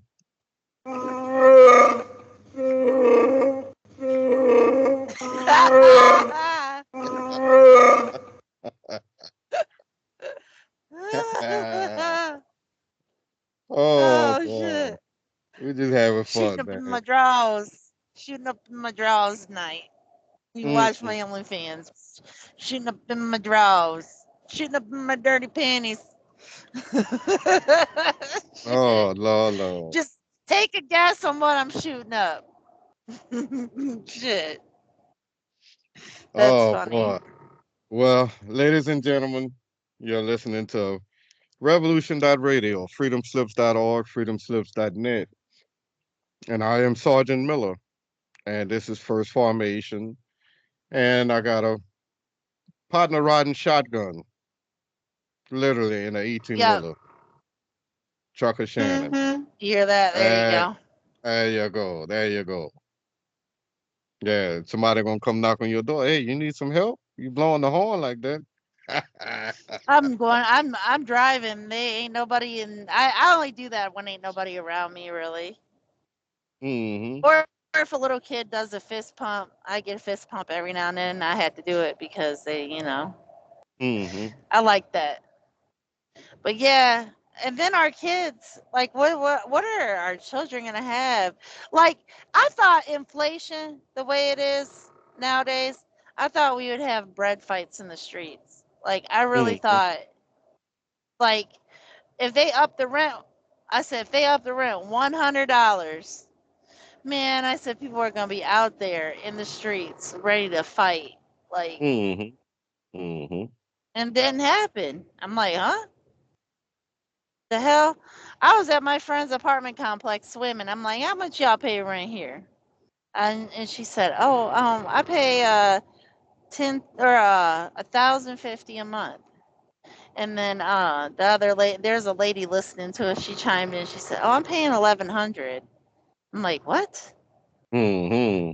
I That's a was lot like, of money. damn, I thought 975 was bad. Like, y'all getting 2 bedroom? Like, yep. Mm-hmm. And I guess they have common, and then on top of that, they also have to pay what you call a commonplace fee, where they charge them for the lighting outside, Mm-hmm. the electric outside, That's crazy. and they're tagging on water and all type of other stuff. So it ends up being probably about $1,200 a month for rent. I said, Mm-hmm. y'all okay with that? She said, no. I said, I thought my 975 was bad, but only 8 people live in my building. I'm in the middle of a neighborhood, like Mm-hmm. in I said, there's like 1,000 apartments in this complex. I said, man, y'all, they lucky I don't live here. I said, because guess what? I would rally everybody together. Hey, we only paying $650. That's what a 2-bedroom apartment's worth. That's what we feel like is fair. What you gonna do? Evict 1,000 people, or just accept the $650 1,000 people gonna give you? I said, man, and then I guess some people are paying more than that because they have a dishwasher, or because they have new carpet. So the more upgrades, they call it upgrades. How is new carpet an upgrade? That's like a necessity. If I move in somewhere, I'm gonna like expect new carpet because I'm a new resident in this place. Yeah. Why would you Well, give me some May 15-year-old Street carpet? May Street in chat said it's good to hear you, Trucker Shannon. There you go. Getting some positive feedback. Ah, thank you. But yeah, I really thought inflation was going to be it. I said, man, eggs go up 50 more cents. I'm just waiting. I'm looking at the prices go up and nobody's doing nothing. I'm like, what the hell? Yeah, it ain't no And joke. I'm still watching the prices go up. Mm-hmm. Look at the rent around the nation. Like, I have a friend, her mom is irate. She's livid because she lives in Wisconsin. At Yeah. first, she was super happy. Oh, my house is worth $325,000. Oh, well, now she's thinking about moving to Florida, and her house won't sell. Like, nobody's going to Yeah. buy it Especially this market. because no. And you got people, me, like us, we're the new home buyers. Like, I don't have $325,000 to give you. Even if I get a loan, I'll spend my whole life doing that. So with us middle class being the home buyers, none of your houses are going to sell. You can get excited all you want about your house being worth $500,000. I have a friend, her parents, like, they're ecstatic that their house is worth $600,000. You live in Lebanon, Ohio. You don't live in Miami, Florida. You live in Lebanon, Ohio. I don't know, Sarge. Do you think people get up and I think I just really want to go to Lebanon, Ohio. I really Yeah. want to move there. What they go visit the new Walmart they just built? Yeah, exactly. Her parents are thrilled because our house is worth so much. Your house ain't worth that much. Your money is worthless. How about that? And I don't know who's gonna buy your shit. I don't know, because I know somebody else who's pissed off in Wisconsin, and theirs is only 325,000. Yeah, Bill Y'all Gates will buy it. stuck. Bill Gates will buy it Yeah, and he will build a facility tear it for down. viruses. Yeah, or philanthropy, Yeah. philandering, Yeah. philandering. Philanthropy is philandering is the same thing, but yeah, they yeah, it's like basically this is the new world order's way of saying, oh, guess what, you guys are stuck where you're at. Nobody can move. There is no moving anymore. Nope, not a Yeah. lot. You can't move anymore. This, And then this when is you what die, it's gonna cost you 40,000 to bury him. oh yeah, in your house, I mean, unless somebody can afford to buy it, it's gonna be like basically everybody, we're gonna be stacked on top of each other in apartments. It'll be looking like Beijing. You'll have a Beijing in each state. Yeah. Shit. And What fucking what's that movie? Squid Games? There we go. Squid Games. yeah, Squid Games or Hunger Games. And You you know, say with that Bill Gates. train. This is what I think of Bill Gates. Here we go. You are nothing but unorganized, grabastic pieces of amphibian shit. That's Well, my that's hilarious. that's my message to Bill Gates. There you go. You want to hear a funny story? Yeah, we got about 3 minutes left to the break. So Oh, there's a truck stop I go to get beef brisket. It's real good brisket. They have great honey mustard sauce. It's awesome. Well, this is what I think of inclusion. I go up in there, and the lady taking care of me, half of her body doesn't function, and her arms all crimped up, and yeah. So I'm looking at her like, I know she ain't gonna cut this. I respect handicapped people working. I really do. I really do. But I'm like, I don't want no fat. I'm not. I want $12 worth, and I don't get much for $12. You know what I'm saying? I don't want no fat. And she's like, she's taking forever doing this, and I'm getting irritated with her damn near. And I'm like, damn, why this with the lame arm gotta be serving me? This B with the lame arm, like, come on. And then she can't cut the fat because she can't use her other arm. So she can't cut the fat off. And I'm looking at her like, and she looking at me like I'm the problem. I'm like, I don't want no fat.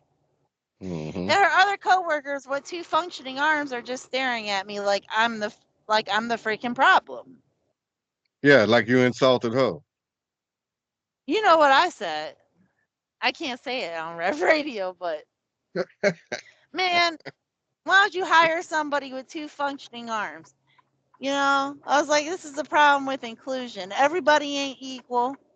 You know what I'm saying? She need to be over there at McDonald's wiping tables. But y'all got her over here cutting brisket, and she can't cut because she don't have 2 functioning arms. Yeah, And then they I said a caught couple other choice of words, yeah, and I yeah, said, and I'm the problem. I'm the problem. And I walked away. yeah. And a couple of the guys, a couple people I, looked at me like, the one guy said, yeah, you right. Like,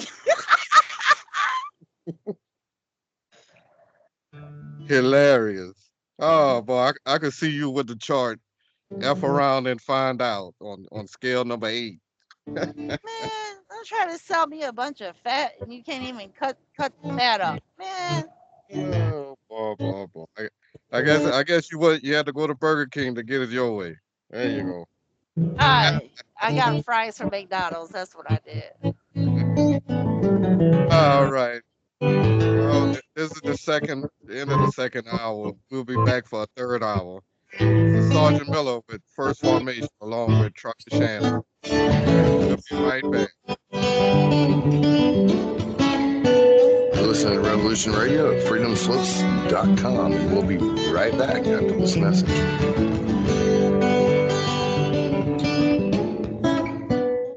Hey everyone, it's Barbara Jean Lindsay, the Cosmic Oracle. If you have questions about your past lives or future plans, need answers from the cosmos about your love life or career, or just want to keep your finger on the pulse of the planet, check out my show, The Cosmic Oracle, here on Revolution Radio at freedomslips.com.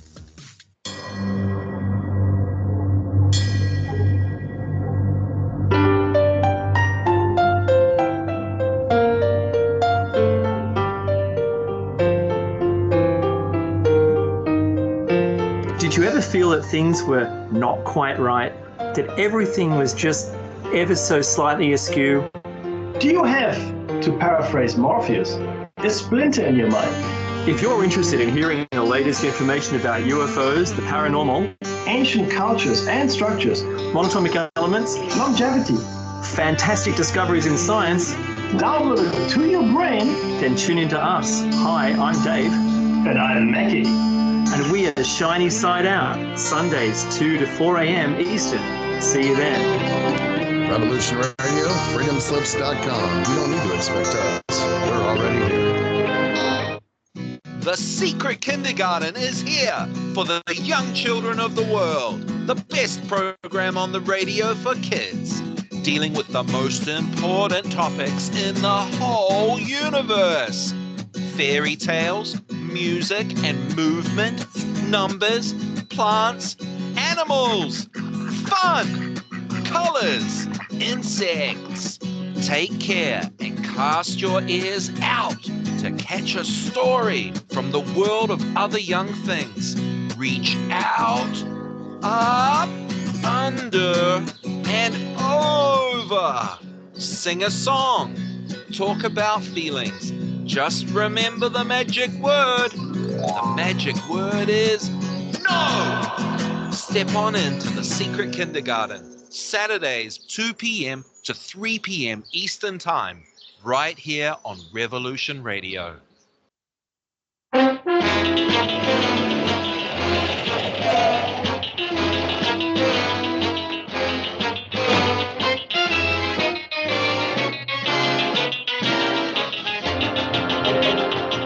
Check in every Thursday night for the Crypt Rick and Jonathan Show. Studio A, 6 to 8 p.m. Eastern Standard Time, right here at the #1 listener-supported radio station, Revolution Radio. Good morning. Morning, morning, morning.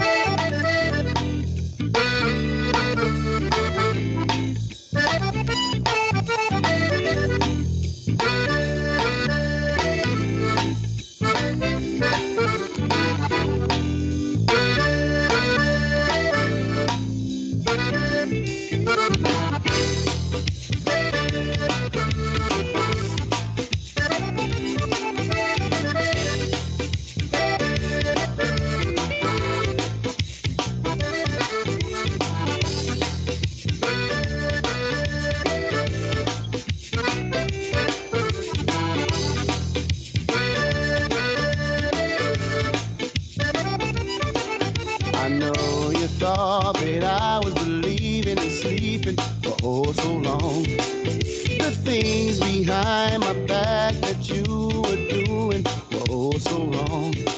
And I guess you thought I would never, ever see it for myself. Cause you were gonna steal it and give it to someone else.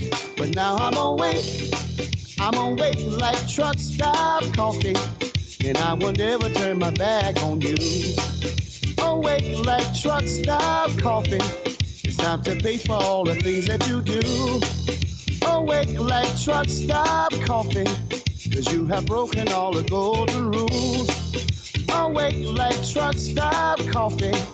Cause I'm tired of playing the fool, yeah.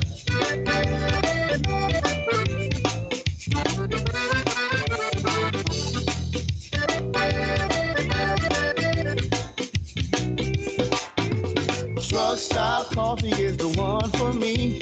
Truck stop coffee really made me see. Truck stop coffee is the strongest thing that I have. I'm awake.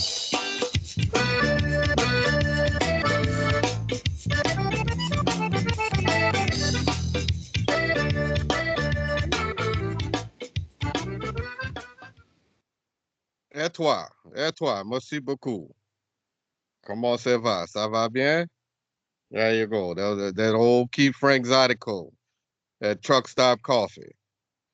He asked if you are awake. Stop coffee. There you go. Yeah, I hope you're awake. Most truck stop coffee isn't. I don't suggest it. Well, welcome back. This is the third hour of Sergeant Miller's First Formation here on Revolution.radio, freedomslips.org, freedomslips.net. Make sure you go to the website and become a supporter because this is independent, alternative, listener-supported internet radio. Damn, I got all that all in one phrase. There we go. Yeah, shout out to everybody in the chat. Got May Street in the chat. Who we got? We got Jim Jones and Shaken. Yeah, appreciate everybody for hanging out with Sergeant Miller and Trucker Shannon. And I appreciate her for being a trucker and being the heartbeat of America, being a truck driver. So I appreciate that. Yeah, without trucks, don't nothing. And everybody want to be a truck driver. Like, I don't, like, I've never seen so many wannabes in my life. Mm-hmm. And I'm like, dude, like, it's every loser on child support that Mm-hmm. don't take care of their children wants to be a truck driver. Like, but they don't even qualify to get a driver's license. Like, they think they're just gonna, like, oh, I'm just gonna travel around and get high in every state and city and party with every online hookup I can get, and life will be fun. Like, I could just create more children that I ain't gonna take care of and live out of the truck, and just, and they don't, like, dude. I had somebody, hey, you think I can? No, you can't, because you smoke too much weed. What's your next question? Mm-hmm. Mm-hmm. Oh, you can't smoke weed. No, you can't. You can't. Can't drink or smoke weed. Like, what do you think this is?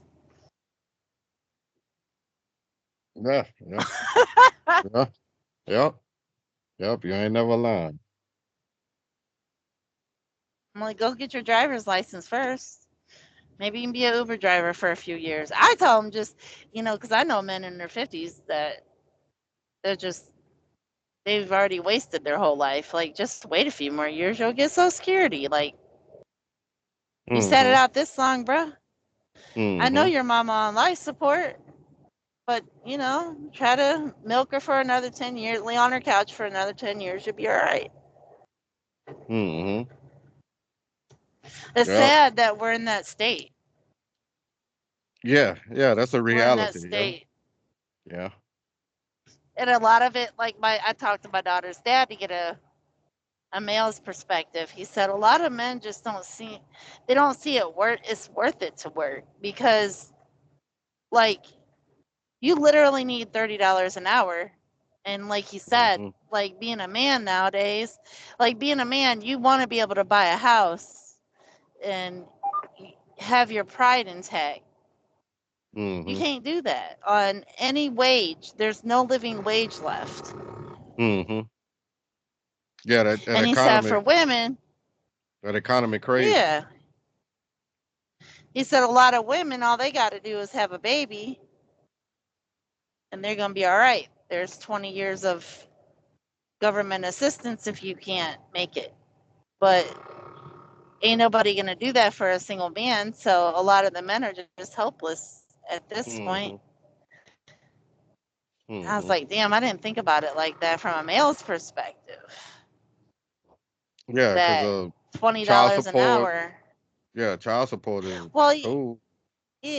even without that, like he said, even without that, he's like your average man who don't even have kids. He's just young.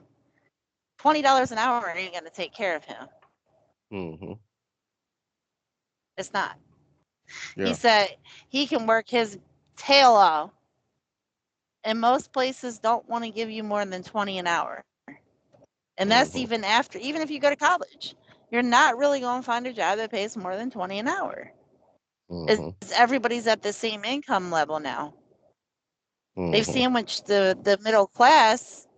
They push them down. Like, it would be different maybe if you and I were making 150,000 a year, and then McDonald's people making 20 an hour. But McDonald's people, even back in the day, they could even survive back in the day because Mm-hmm. inflation wasn't out of control. Like, you could get a 1-bedroom apartment and still be able to have you a little beater with a heater, And Mm-hmm. that's working at McDonald's back in the day. Nowadays, it don't matter where you work, you're not making enough. You're not. Mm-hmm. Mm-hmm. I don't know why more people aren't talking about inflation. That's what's screwing me up. Is why is there so much silence around this topic? Is it because people don't want to, like, it's taboo to not to it's taboo if you can't make a living, like, it's like ego, pride. I don't know. There is a lot. Is a lot to that because all right, this is some foundations that people got to realize with fiat currency, that piece of paper in your pocket, that Federal Reserve note, in Black's Law Dictionary is called an instrument. So it's accepted, like on the paper it says legal tender for all debts, private and public. Mm-hmm. So that is a fiat currency. The ancient But currency, why aren't more people talking about it, do you think? that's why I try my best to bring that up. That's why you see like BRICS nations, going back to sound money. That's what they Go. call it. Sound money Mm-hmm. because the coins, the gold coins, silver coins, and copper coins make a certain tone, certain frequency. That's how you can test if it's Mm-hmm. one of the tests if it's true. So, the ancient term for money is gold. Gold is based on the sun, silver is based on the moon, and copper is based on Venus. So you gotta know those things to really understand what they did with the Federal Reserve Act, and the compensation of the gold, under Roosevelt. Where they had Mm-hmm. you were an enemy of the state if you had gold in your possession. Oh And then yeah, and then Nixon, Nixon finalized it. There you go. There you he go. followed it up. Yeah, Yeah, yeah. but I don't know why people aren't like. I thought I would hear more chatter about it or more people irate, but people are so silent about. Because really, that's what's really messing us up. So why they Yes. got everybody upset about all this other shit?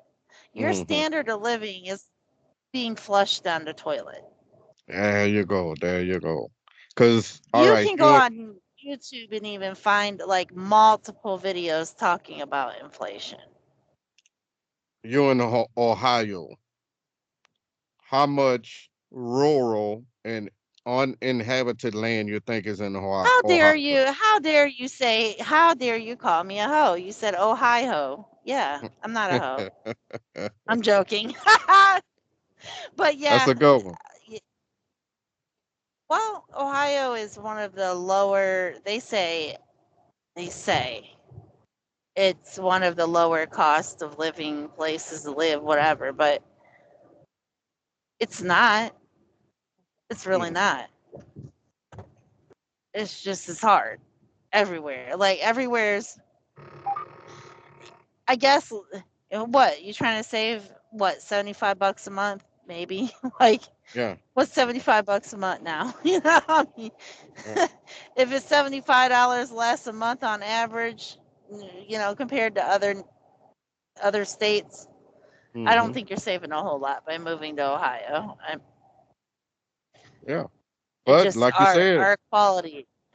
that money is the heart of all problems, not just here in North America, across the world. That's why all these wars Yeah, popping off. wars, and then it's just like you can't live, you can't make enough, you're never going to make enough. And like Mm, out here the right say pull yourself up by the bootstraps and you can be mm, like me, hardy hard. Like no, hold on, Father Mucker, you're 60 years old or 70 years old. You bought your house in 1993 mm, and you have a nice retirement save. You have everything you need because, mm, you had the best economy ever. You feel me? Your economy was bomb diggity. mm, But yeah, it's 2024. People will probably never get out of their parents' basements, no matter how many jobs they work. mm, Everybody's like, "Oh no, these young kids are just in their mom's basements. They'll never get out there because they're so lazy." Like the young people I know, I don't know what kind of young people they're like looking at, but the ones I know, man, they out here holding 2 and 3 jobs, like, and mm, they never gonna make enough. mm, They never gonna make it out of my house. You're right because it's you can't. Your average kid, they need like $10,000 to move out. Like, Mm-hmm. seriously, you Yeah. got all these fees and everything and rent, and unless you do a down payment on a house. Oh, yeah, with the way it is today, you better have 30,000 if you Mm-hmm. want to get a Mm. house. Yeah. Well, Yeah. I mean, hey. Well, I just want to do a little recap.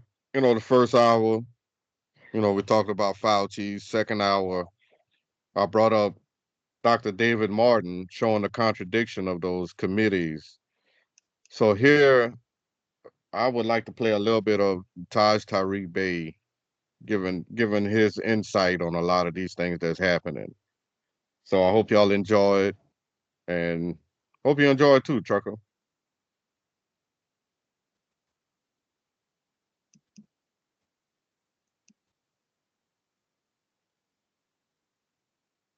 in the room. Yes. And overall, in the state or the dimension that it was, is not how it has been.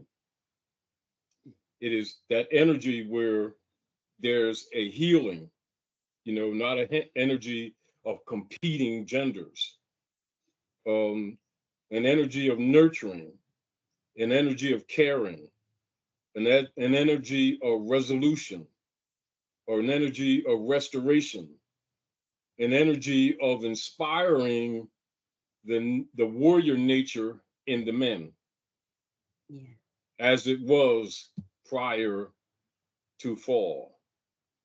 And even with I would say, the awkwardness of us relearning ourselves or examining ourselves, you can see the spirit of future past. Right. And let me say this, a super duper big old heart-shaped honor goes to our sister Cynthia forever. Martin Ill, because she and brother Chris Harper from Canaan Land, they came early. They came the week before almost the event, as usual, to get stuff together, to coordinate, and it wouldn't have gone off like that without them. Never does. Not them. So they are exemplary. Yes. So Sister Cynthia and Brother Chris, shout out to you. That's right. Love and peace. Mm-hmm. Yes, we and oh my God, I gotta get Chief's correct appellation. Chief Living Water. Oh yeah. Oh my gosh. Insane. Chief Living Water. He took us high. Yeah. Awesome. We was jamming. We had to, like, that's on. It was thorough. That's on that's on. It was thorough on my Facebook page. But yeah, we just wanted to kind of say, thank you so much for coming, and look forward to next year. We're gonna give you enough time. Yeah, Brother Rod was with us on the computer. Who was on? Brother Rod. Oh, he was? Yeah, Rod was on us. Yeah, on the computer with us. Oh, okay. Well, cool.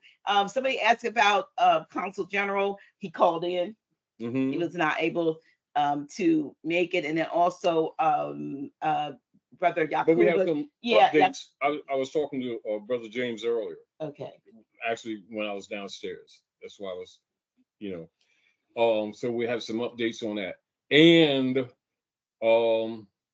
just an interjection. They've already made contacts with the Provost Marshal, and they have positive response, including, and I'll have Brother James express much of that to you later. And it's like we've been projecting for the years, and because of the circumstance with Consular General, a lot of the people who were studying started studying harder, and then started making the protocols that we've been talking about, active, and they've gotten positive response from the Provost Marshal, and there's investigations going on against the parties under international law for war crimes.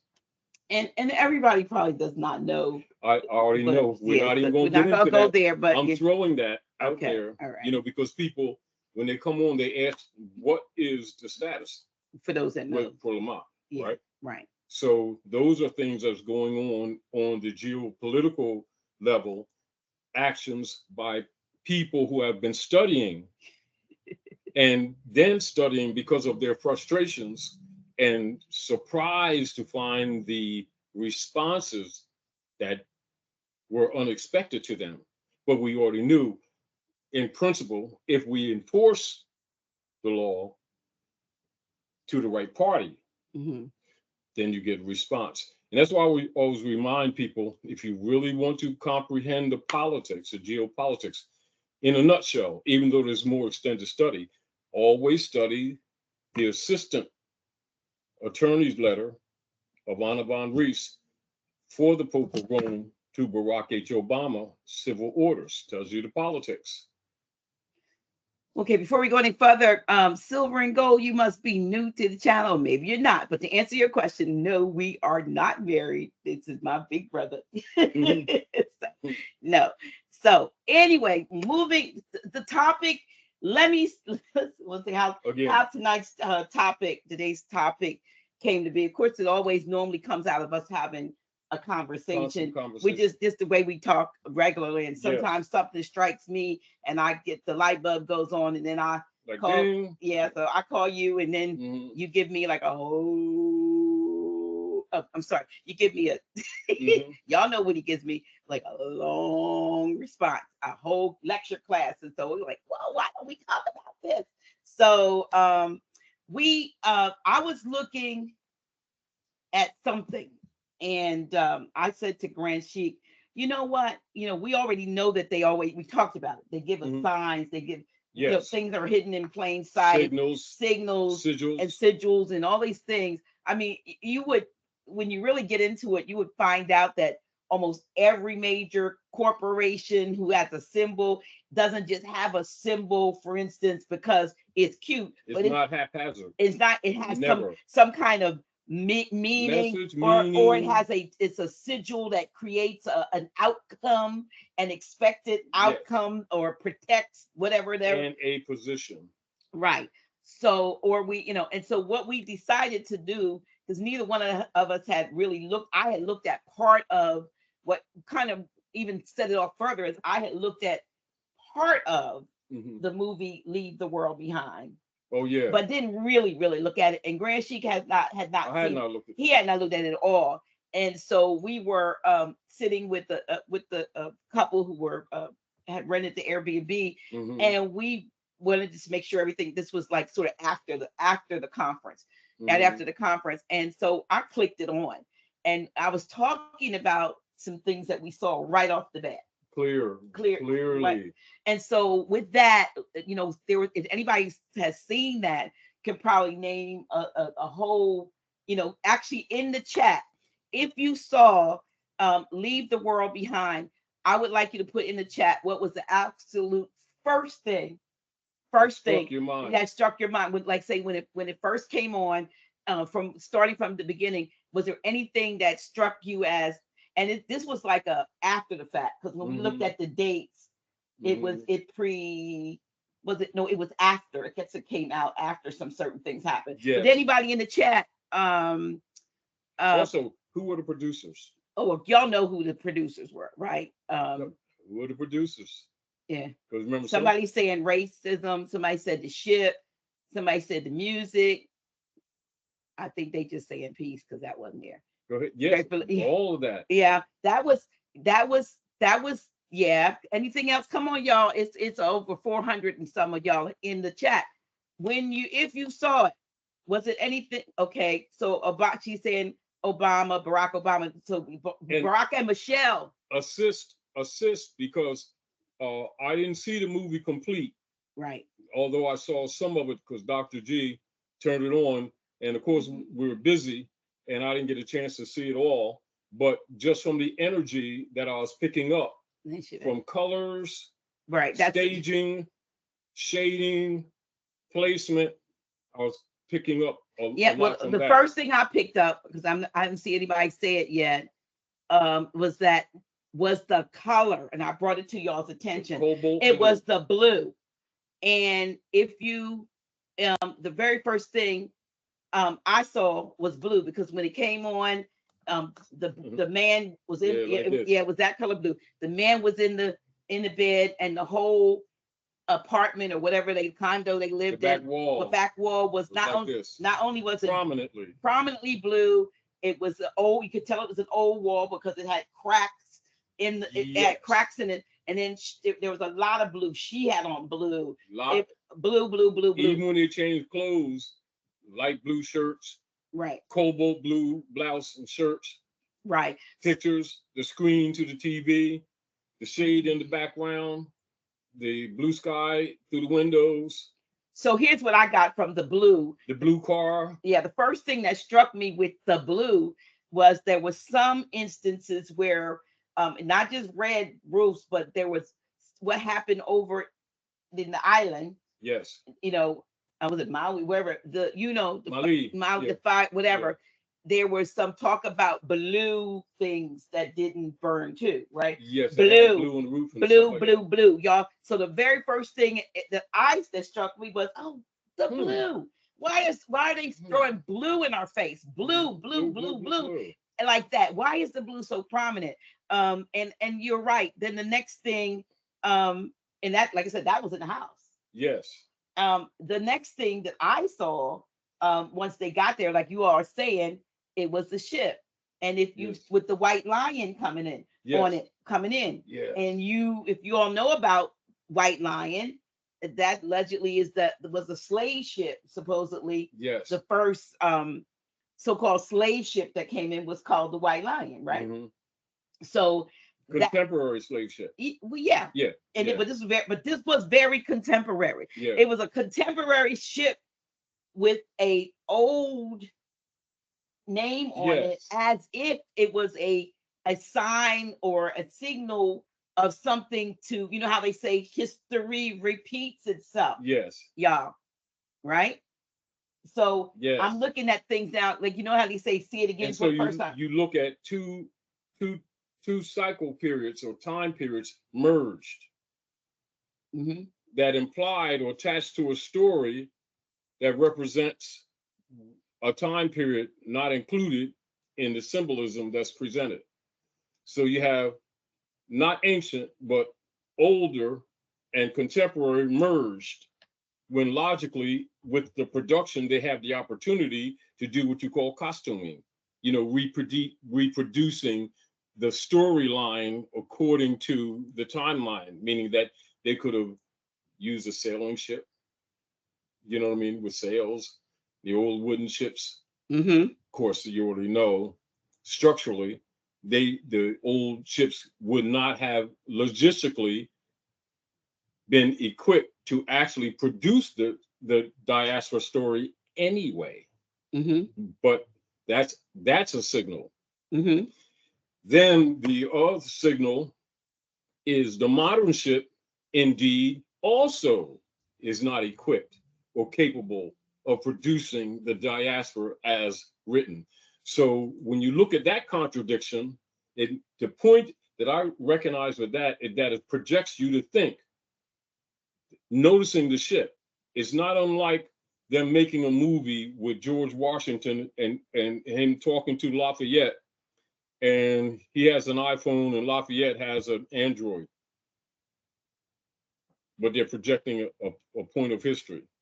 So a person who recognizes the contradiction, the tech and the time don't match. Therefore, what are they telling you?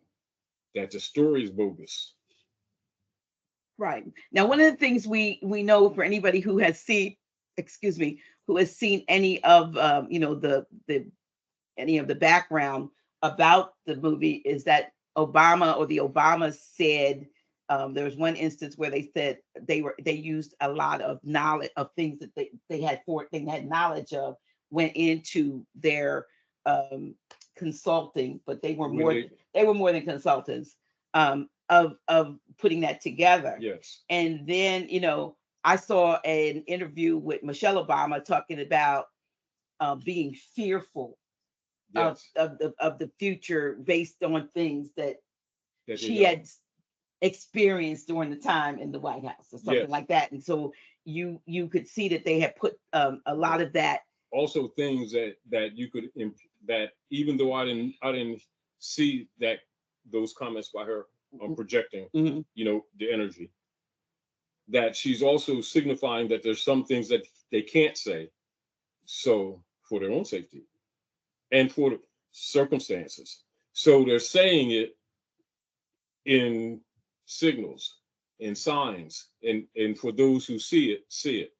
And it's possible that they're also saying it to help bolster and instill fear in those who pick it up as, oh my gosh, they know, you know, because this whole let's go back to, before we go there, let's look at, I started some of your responses to asking what did you see. Yeah, so you had the fact that someone says Obama wrote it. Tracy Thomas and the electric car was something that they saw. So there you had when in terms of the cars, I remember the cars just self-driving and creating total. And notice that they were all the cars were white. Were white. Teslas. Matter of fact, my brother has one exactly like that. Right? And they were all crashing on the same road, and they had about at least what you could see in the movie, minimally around 70, 80 to 100 cars that or crashed. More, right, or more. Now, so now we all also know one of the motives of projecting or imposing the electric car, because remember, for those of you already know electric cars are not new. You know, we had electric cars in the early 1800s, so you already know that. Now, so when people think the electric cars are new, that's not true. However, the tech of all of the cars, just like even the motorized, not the motorized, the engine, combustion engine cars, since around 96, as most of you know, that they also have chips in them where they can shut them off anyway. They just didn't make it public. Now with the electric cars, they can not only shut the cars off and make them inoperable, they can also take over the steering mechanism and the braking mechanism, you know, for those who don't know that. And it's been actually since 96, not really recently, just with the Teslas, as people are assuming who don't keep up with the geopolitics. Right. So here's another one. So Jacob Bay said the wife was on a trip to Morocco. Also, keep this in mind. They kept showing the map in the right, background. We got that here too. That somebody pointed that out. I did, but somebody did point out the map. Yeah, the red and green. But it was strong, solid colors, not muted. Yeah, they were absolute solid. Then you look at the trip, or when Obama made the speech in Cairo, and then look back at the movie. Okay, we already mentioned the slave ship. Here's another one. Yeah, the radio dial in the car 1619. If y'all know the controversy about how they're trying to recreate, build a narrative around, or trying to protect the narrative too. Yes, because remember, you got to put that in perspective with 1619. You got to put that in perspective with the narrative of Codes Noirs of the Franciscan Brotherhood. So the Codes Noirs 1619 published 1620. You got to look at the Black Codes of 1620, which was adopted into the Black Codes of both Virginia, Massachusetts, the Carolinas, etc., by which they have been governing or reconstructing the history with the Aboriginal people here. You know, which you already know, they branded us Negroes, black colors, etc. And so when you look at that dynamics, that's a message too of the contrived disassociation. And while doing that, keep in mind the map that they keep showing you in the background, red and green. And the map is specifically only North America. Right. And why red and green? No. You know. Well, you already know. Well, I mean, because you see now, then go to. So here's that red and green. These exact red and green, like this, not different shades. These exact red and greens. Right. It was that red and green. And but you already, we know what it is, but yeah. So the other thing, for you to see. Right. The other thing that popped up was Civil War. Yes. The word, I don't remember if they said it or what, but I know the Civil War was mentioned. And now, you know, 1619 Project Hulu did a movie, that's the series that's controversial. Civil War is the one that's out now trying to push. Now look at the relationship too. Now, and then I'm just interject, but keep your thought and move with it. All right. So remember when they showed, I'll just say this statement. This is what they'll do in the history book. Now the Empress expanded a little bit more if people were picking up what she was saying. So they showed in the Casablanca. In Casablanca, they showed the first movie, talkie movie, what they say, talkie movie, or it was not a talkie movie necessarily. That movie that they boast of. What's that? The New Nation thing? Birth of a Nation. Birth of a Nation. Birth of a Nation. The new nation. Birth of a Nation. The new nation. New order. Birth of a Nation. Put that in perspective. You asking me to put it in perspective? I'm just talking in general, but okay. But I want you to continue to carry on what you were saying, because with those thoughts in mind, it starts projecting other things. It causes you to look at different time periods within the cycle of both the reconstruction and also the step down or die that the Emperor's talking about. And also those abandoned seats with those closed offices at Philadelphia, Shakamoxon. And then, so you look at later, because these things take place up until 1890, right? And then they move the seat of government, i.e. after they overthrow the Republic, and move the seat of government to the borderline of Mary's land and Virgin land, Virgin Mary, code. All right. And then on that borderline of Virginia and Maryland, they built George Washington Memorial, and the stones, the granite used is imported from Connecticut. Or from Connecticut, right? They didn't say it there, but I already know this, so I'm just interjecting that. See, so if you look at the signals, and those of you who already have some knowledge, and then for those of you who do research because you're inspired by different signals that are presented, you'll come to certain conclusions. And those of you who've been to that memorial knows that the granite is rose-colored. It's rose-colored granite. And logically, also, it's an obelisk, right? And then within the memorial, right, Dr. G? They have amongst the main features in a glass case is Muali's fez. And Muali is Ben Bey. And Ben Bey is reconstructed in history as Benjamin Banneker. And that's in the glass case. And the other interesting thing about that memorial is that the elevators go on an angle. They don't go up and down. Isn't that interesting? All right.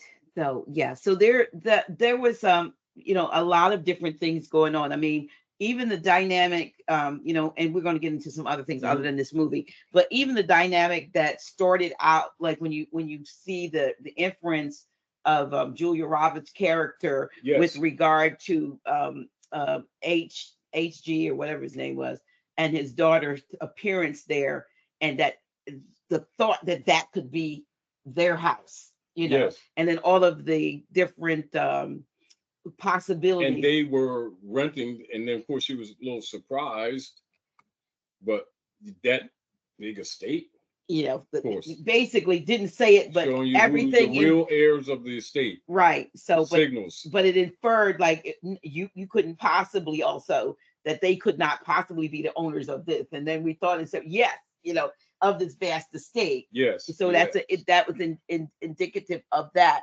But then the other interesting part, and I missed how it actually did this, but then I probably fell asleep because it's a little at times. I realized that now somehow there was some kind of magnetism that developed, and I thought, there we go again. No. No. For those who know the Zodiacus, some of you don't know, but those of you who know the synopsis story of Zodiacus of the Yucatan, and you're looking at that blending appearance where both his daughter, right, and the European become more casual with each other, and the hybrid European and the father become more casual with each other, and the son, offspring of the hybrid woman, is attracted to his daughter. Right. So it takes pictures of him, and then before he goes to sleep, he does this exercise thinking about her. Yeah. All these are signals. Right, because we already know that there's been a move to be more of a homogenous. All your commercials indicate that. Right. I mean, we already know that. We see it. See it. Those who know the story of Yakub, know that that's part of it. If you look at those signals, that's part of the hybriding, and also what is known as the human, quote unquote, human bouquet experiments at the Yucatan, and then transfer to Patagonia, which we call today Argentina, and then look at the current politics that's going on with Argentina. Also, look at the resistance that took place when the BRICS issue was presented to Argentina, and they went on board, then jumped off board. Now they're begging to get back on board. Right. And this deals with what?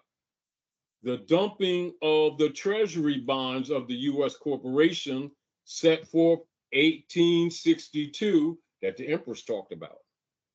The seats being vacated since 1862. All of these things together, you look at all of this stuff together, and these signals are both signals of the present past being told. And that the concept of it being past indicates that it isn't past and wasn't past. We've been asleep while it's ongoing. Absolutely. Let me see what else. Yeah. So because I really need to load up that flyer for I forgot for people to see. Yes. But from a standpoint, while I'm getting this together, from a standpoint of just like going back, now that was the most telling recent thing that we can see that mentioned other things that have now been put out, like 1619 and the Civil War. Now those are movies. They both were, now they're backing that up with Civil War. Now when you look at that, you look at the military operations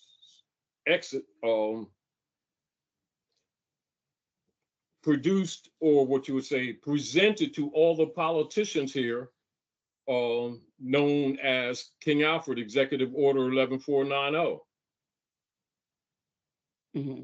which tells the politics. Okay. Yes. Let's talk about that a little bit. And the social engineering. All of these things that many people may think that are disconnected are actually together, that are actually part of the puzzle. You know, as you're talking, Dr. G, and I'm starting looking at this because I didn't see the movie completely. I saw part of it, and because I was busy, remember, because I left, right? They're also telling you the politics, the current politics, and showing indications of its connection of an extension of past events that most of the people who probably look at the movie assume were ended, if you get the point. That certain things that they assume were ended is that the people were not conscious. The other deal I'm looking at breaking phases.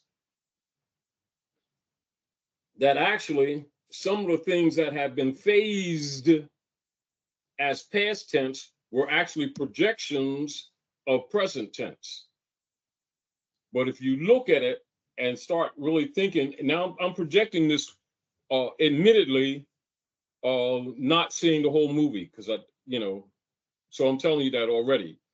But so I'm depending on some of you who are listening who saw the whole movie to make some projections so that we can analyze it. But from what I saw, I'm looking at identifying broken phase, i.e., like sort of like if someone is asleep to something and they think something is past tense and it's actually present tense. Whereas that would be some, where I see that at in a lot of so-called biblical prophecy that written for some future tense, but when you get into deeper study, you're like, well, that the destruction of so-and-so happened 80, 70, and that happened the assumption. Yeah. So you got a lot of things that people are looking to happen prophetically in the future as a part of, the apocalypse. That they're not recognizing they're living it. And the apocalypse only, or the revelation or apocalypse is, things that are hidden and things that are being revealed. Yes. So hidden truths being revealed. And another thing is recognizing that you've been asleep is to recognize when you make correlations. So when someone's looking at the movie, what does it send the mind to do? To analyze what's going on now and correlate it with what you've been told TOLD history is. And comparing to see correlations, similarities, symbiotics, stuff like that. And then it makes one who has some knowledge of the history and then some knowledge of the war operations, in which many of you already know King Alfred is part of the war operations. But you also know that many people have never read the dispensed information on King Alfred, so they may not immediately recognize correlations, But when you look at that and you know that, you can see why the emphasis on the war, right? Current civil war, but also showing you international law, international war. And what is primal? Those leaflets read, right? Right. And then it was both China, but it was written in Arabic. Yeah, so what's See, that? so, all right, now look at BRICS. Okay. Look what's happening right now, the coalition that's happening right now, right? China, Russia, Iran. So what is Iran? Persia.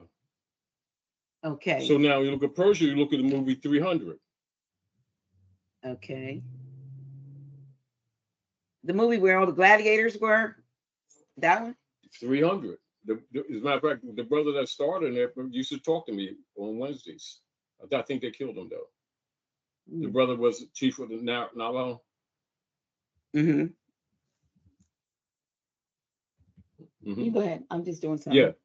So what it does, for those of you who are thinkers, it projects pieces of information stylized that actually sends you to other time periods. Mm-hmm. But it also makes connections of parallels with current events. And where one may be looking at the movie and assuming that it's current now events, begin to recognize it's simply a continuation of an existing and already active event that you assume was past tense. This is where the phasal comes in. Are you saying phase as in P-H-A-S-E? All right. Please explain. Not unlike aligning a solid thing with its shadow. You know, like sometimes, like when you look at, like when they used to have the sundials, commonly used, and when the dial hand itself, you would notice at 12 when the shadow would align with the dial hand and a point of reference in the circle. Okay. So you're looking at that. That's what I mean with phasal. So, like, say for instance, if people are asleep for just like a time capsule and don't know that they're asleep, and then they're awakened, but they don't know they're awakened because they didn't know they were asleep. Mm-hmm. Time phase. Spatial. Aligning the shadow with the object that was disaligned, and the solid was not conscious of position. Not unlike with someone sleeping and not conscious. You know, like some people fall asleep and didn't know they were falling asleep. Yeah. And then they wake up and circumstances around them make them recognize that they were asleep, but they didn't believe that they were asleep. And they currently may still not believe they were asleep. But correlations they may call it deja vu. Okay. All right. I mean, I hear you. I didn't see it all, so I'm going to look at it again. You know, I'm just picking up from what I'm seeing, from that little part that I saw before I left.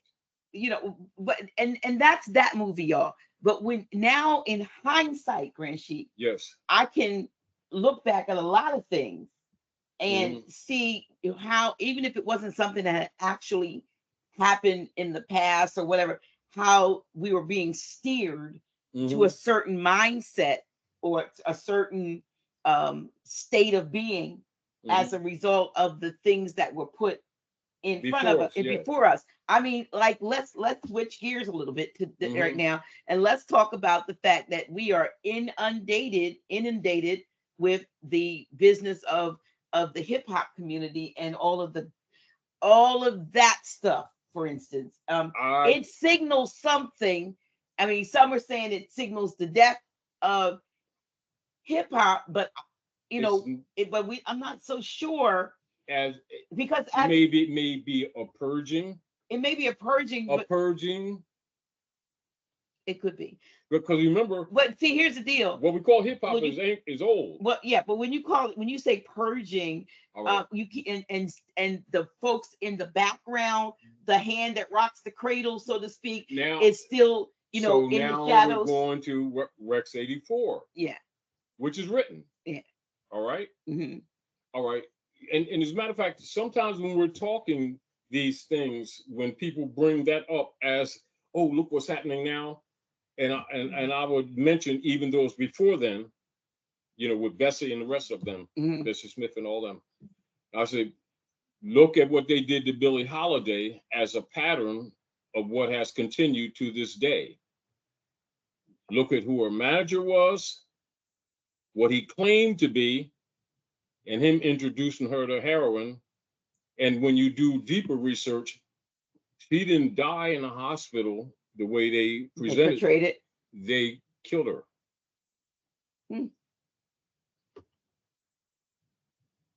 Wow. And that pattern is right to today. So people don't think, all right, let's look at this. Let's look at the components. See, because people don't look at components, right?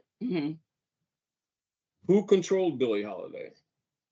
They showed her story, they showed her love life, the little conflicts that she had, and always in the shadow was this guy who was actually feeding her minimally, and he also used her as a bed pillow, right?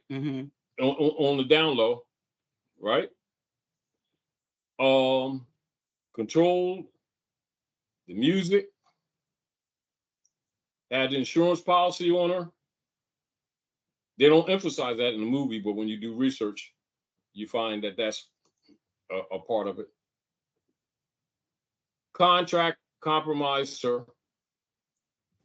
She was forced to submit to whatever they said. They decided when she could play, if she would not, etc., to make sure that they.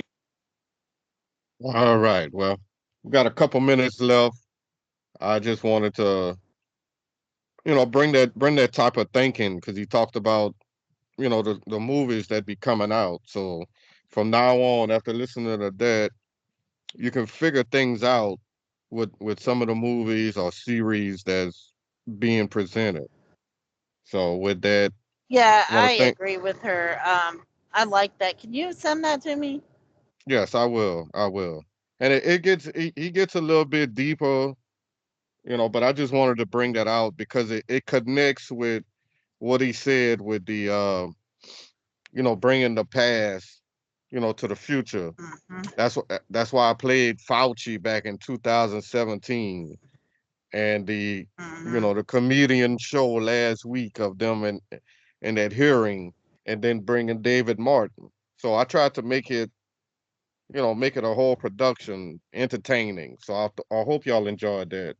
And I put it You in did a chat good job. and I will send it to you, so it's no problem.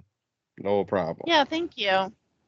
Yeah, because I keep telling people like you're, if you want to if you want to talk about your Bible, what's Mm, Revelation? yes. There you The go. revealing, right? Right. There you go. So you're living through Revelation. We need deep in it. Yeah, But it's I like I like what he said when sometimes you fall asleep, you don't know you fell asleep until you wake up. You know what I'm saying? I love that. I love when he said that. So I appreciate everybody listening.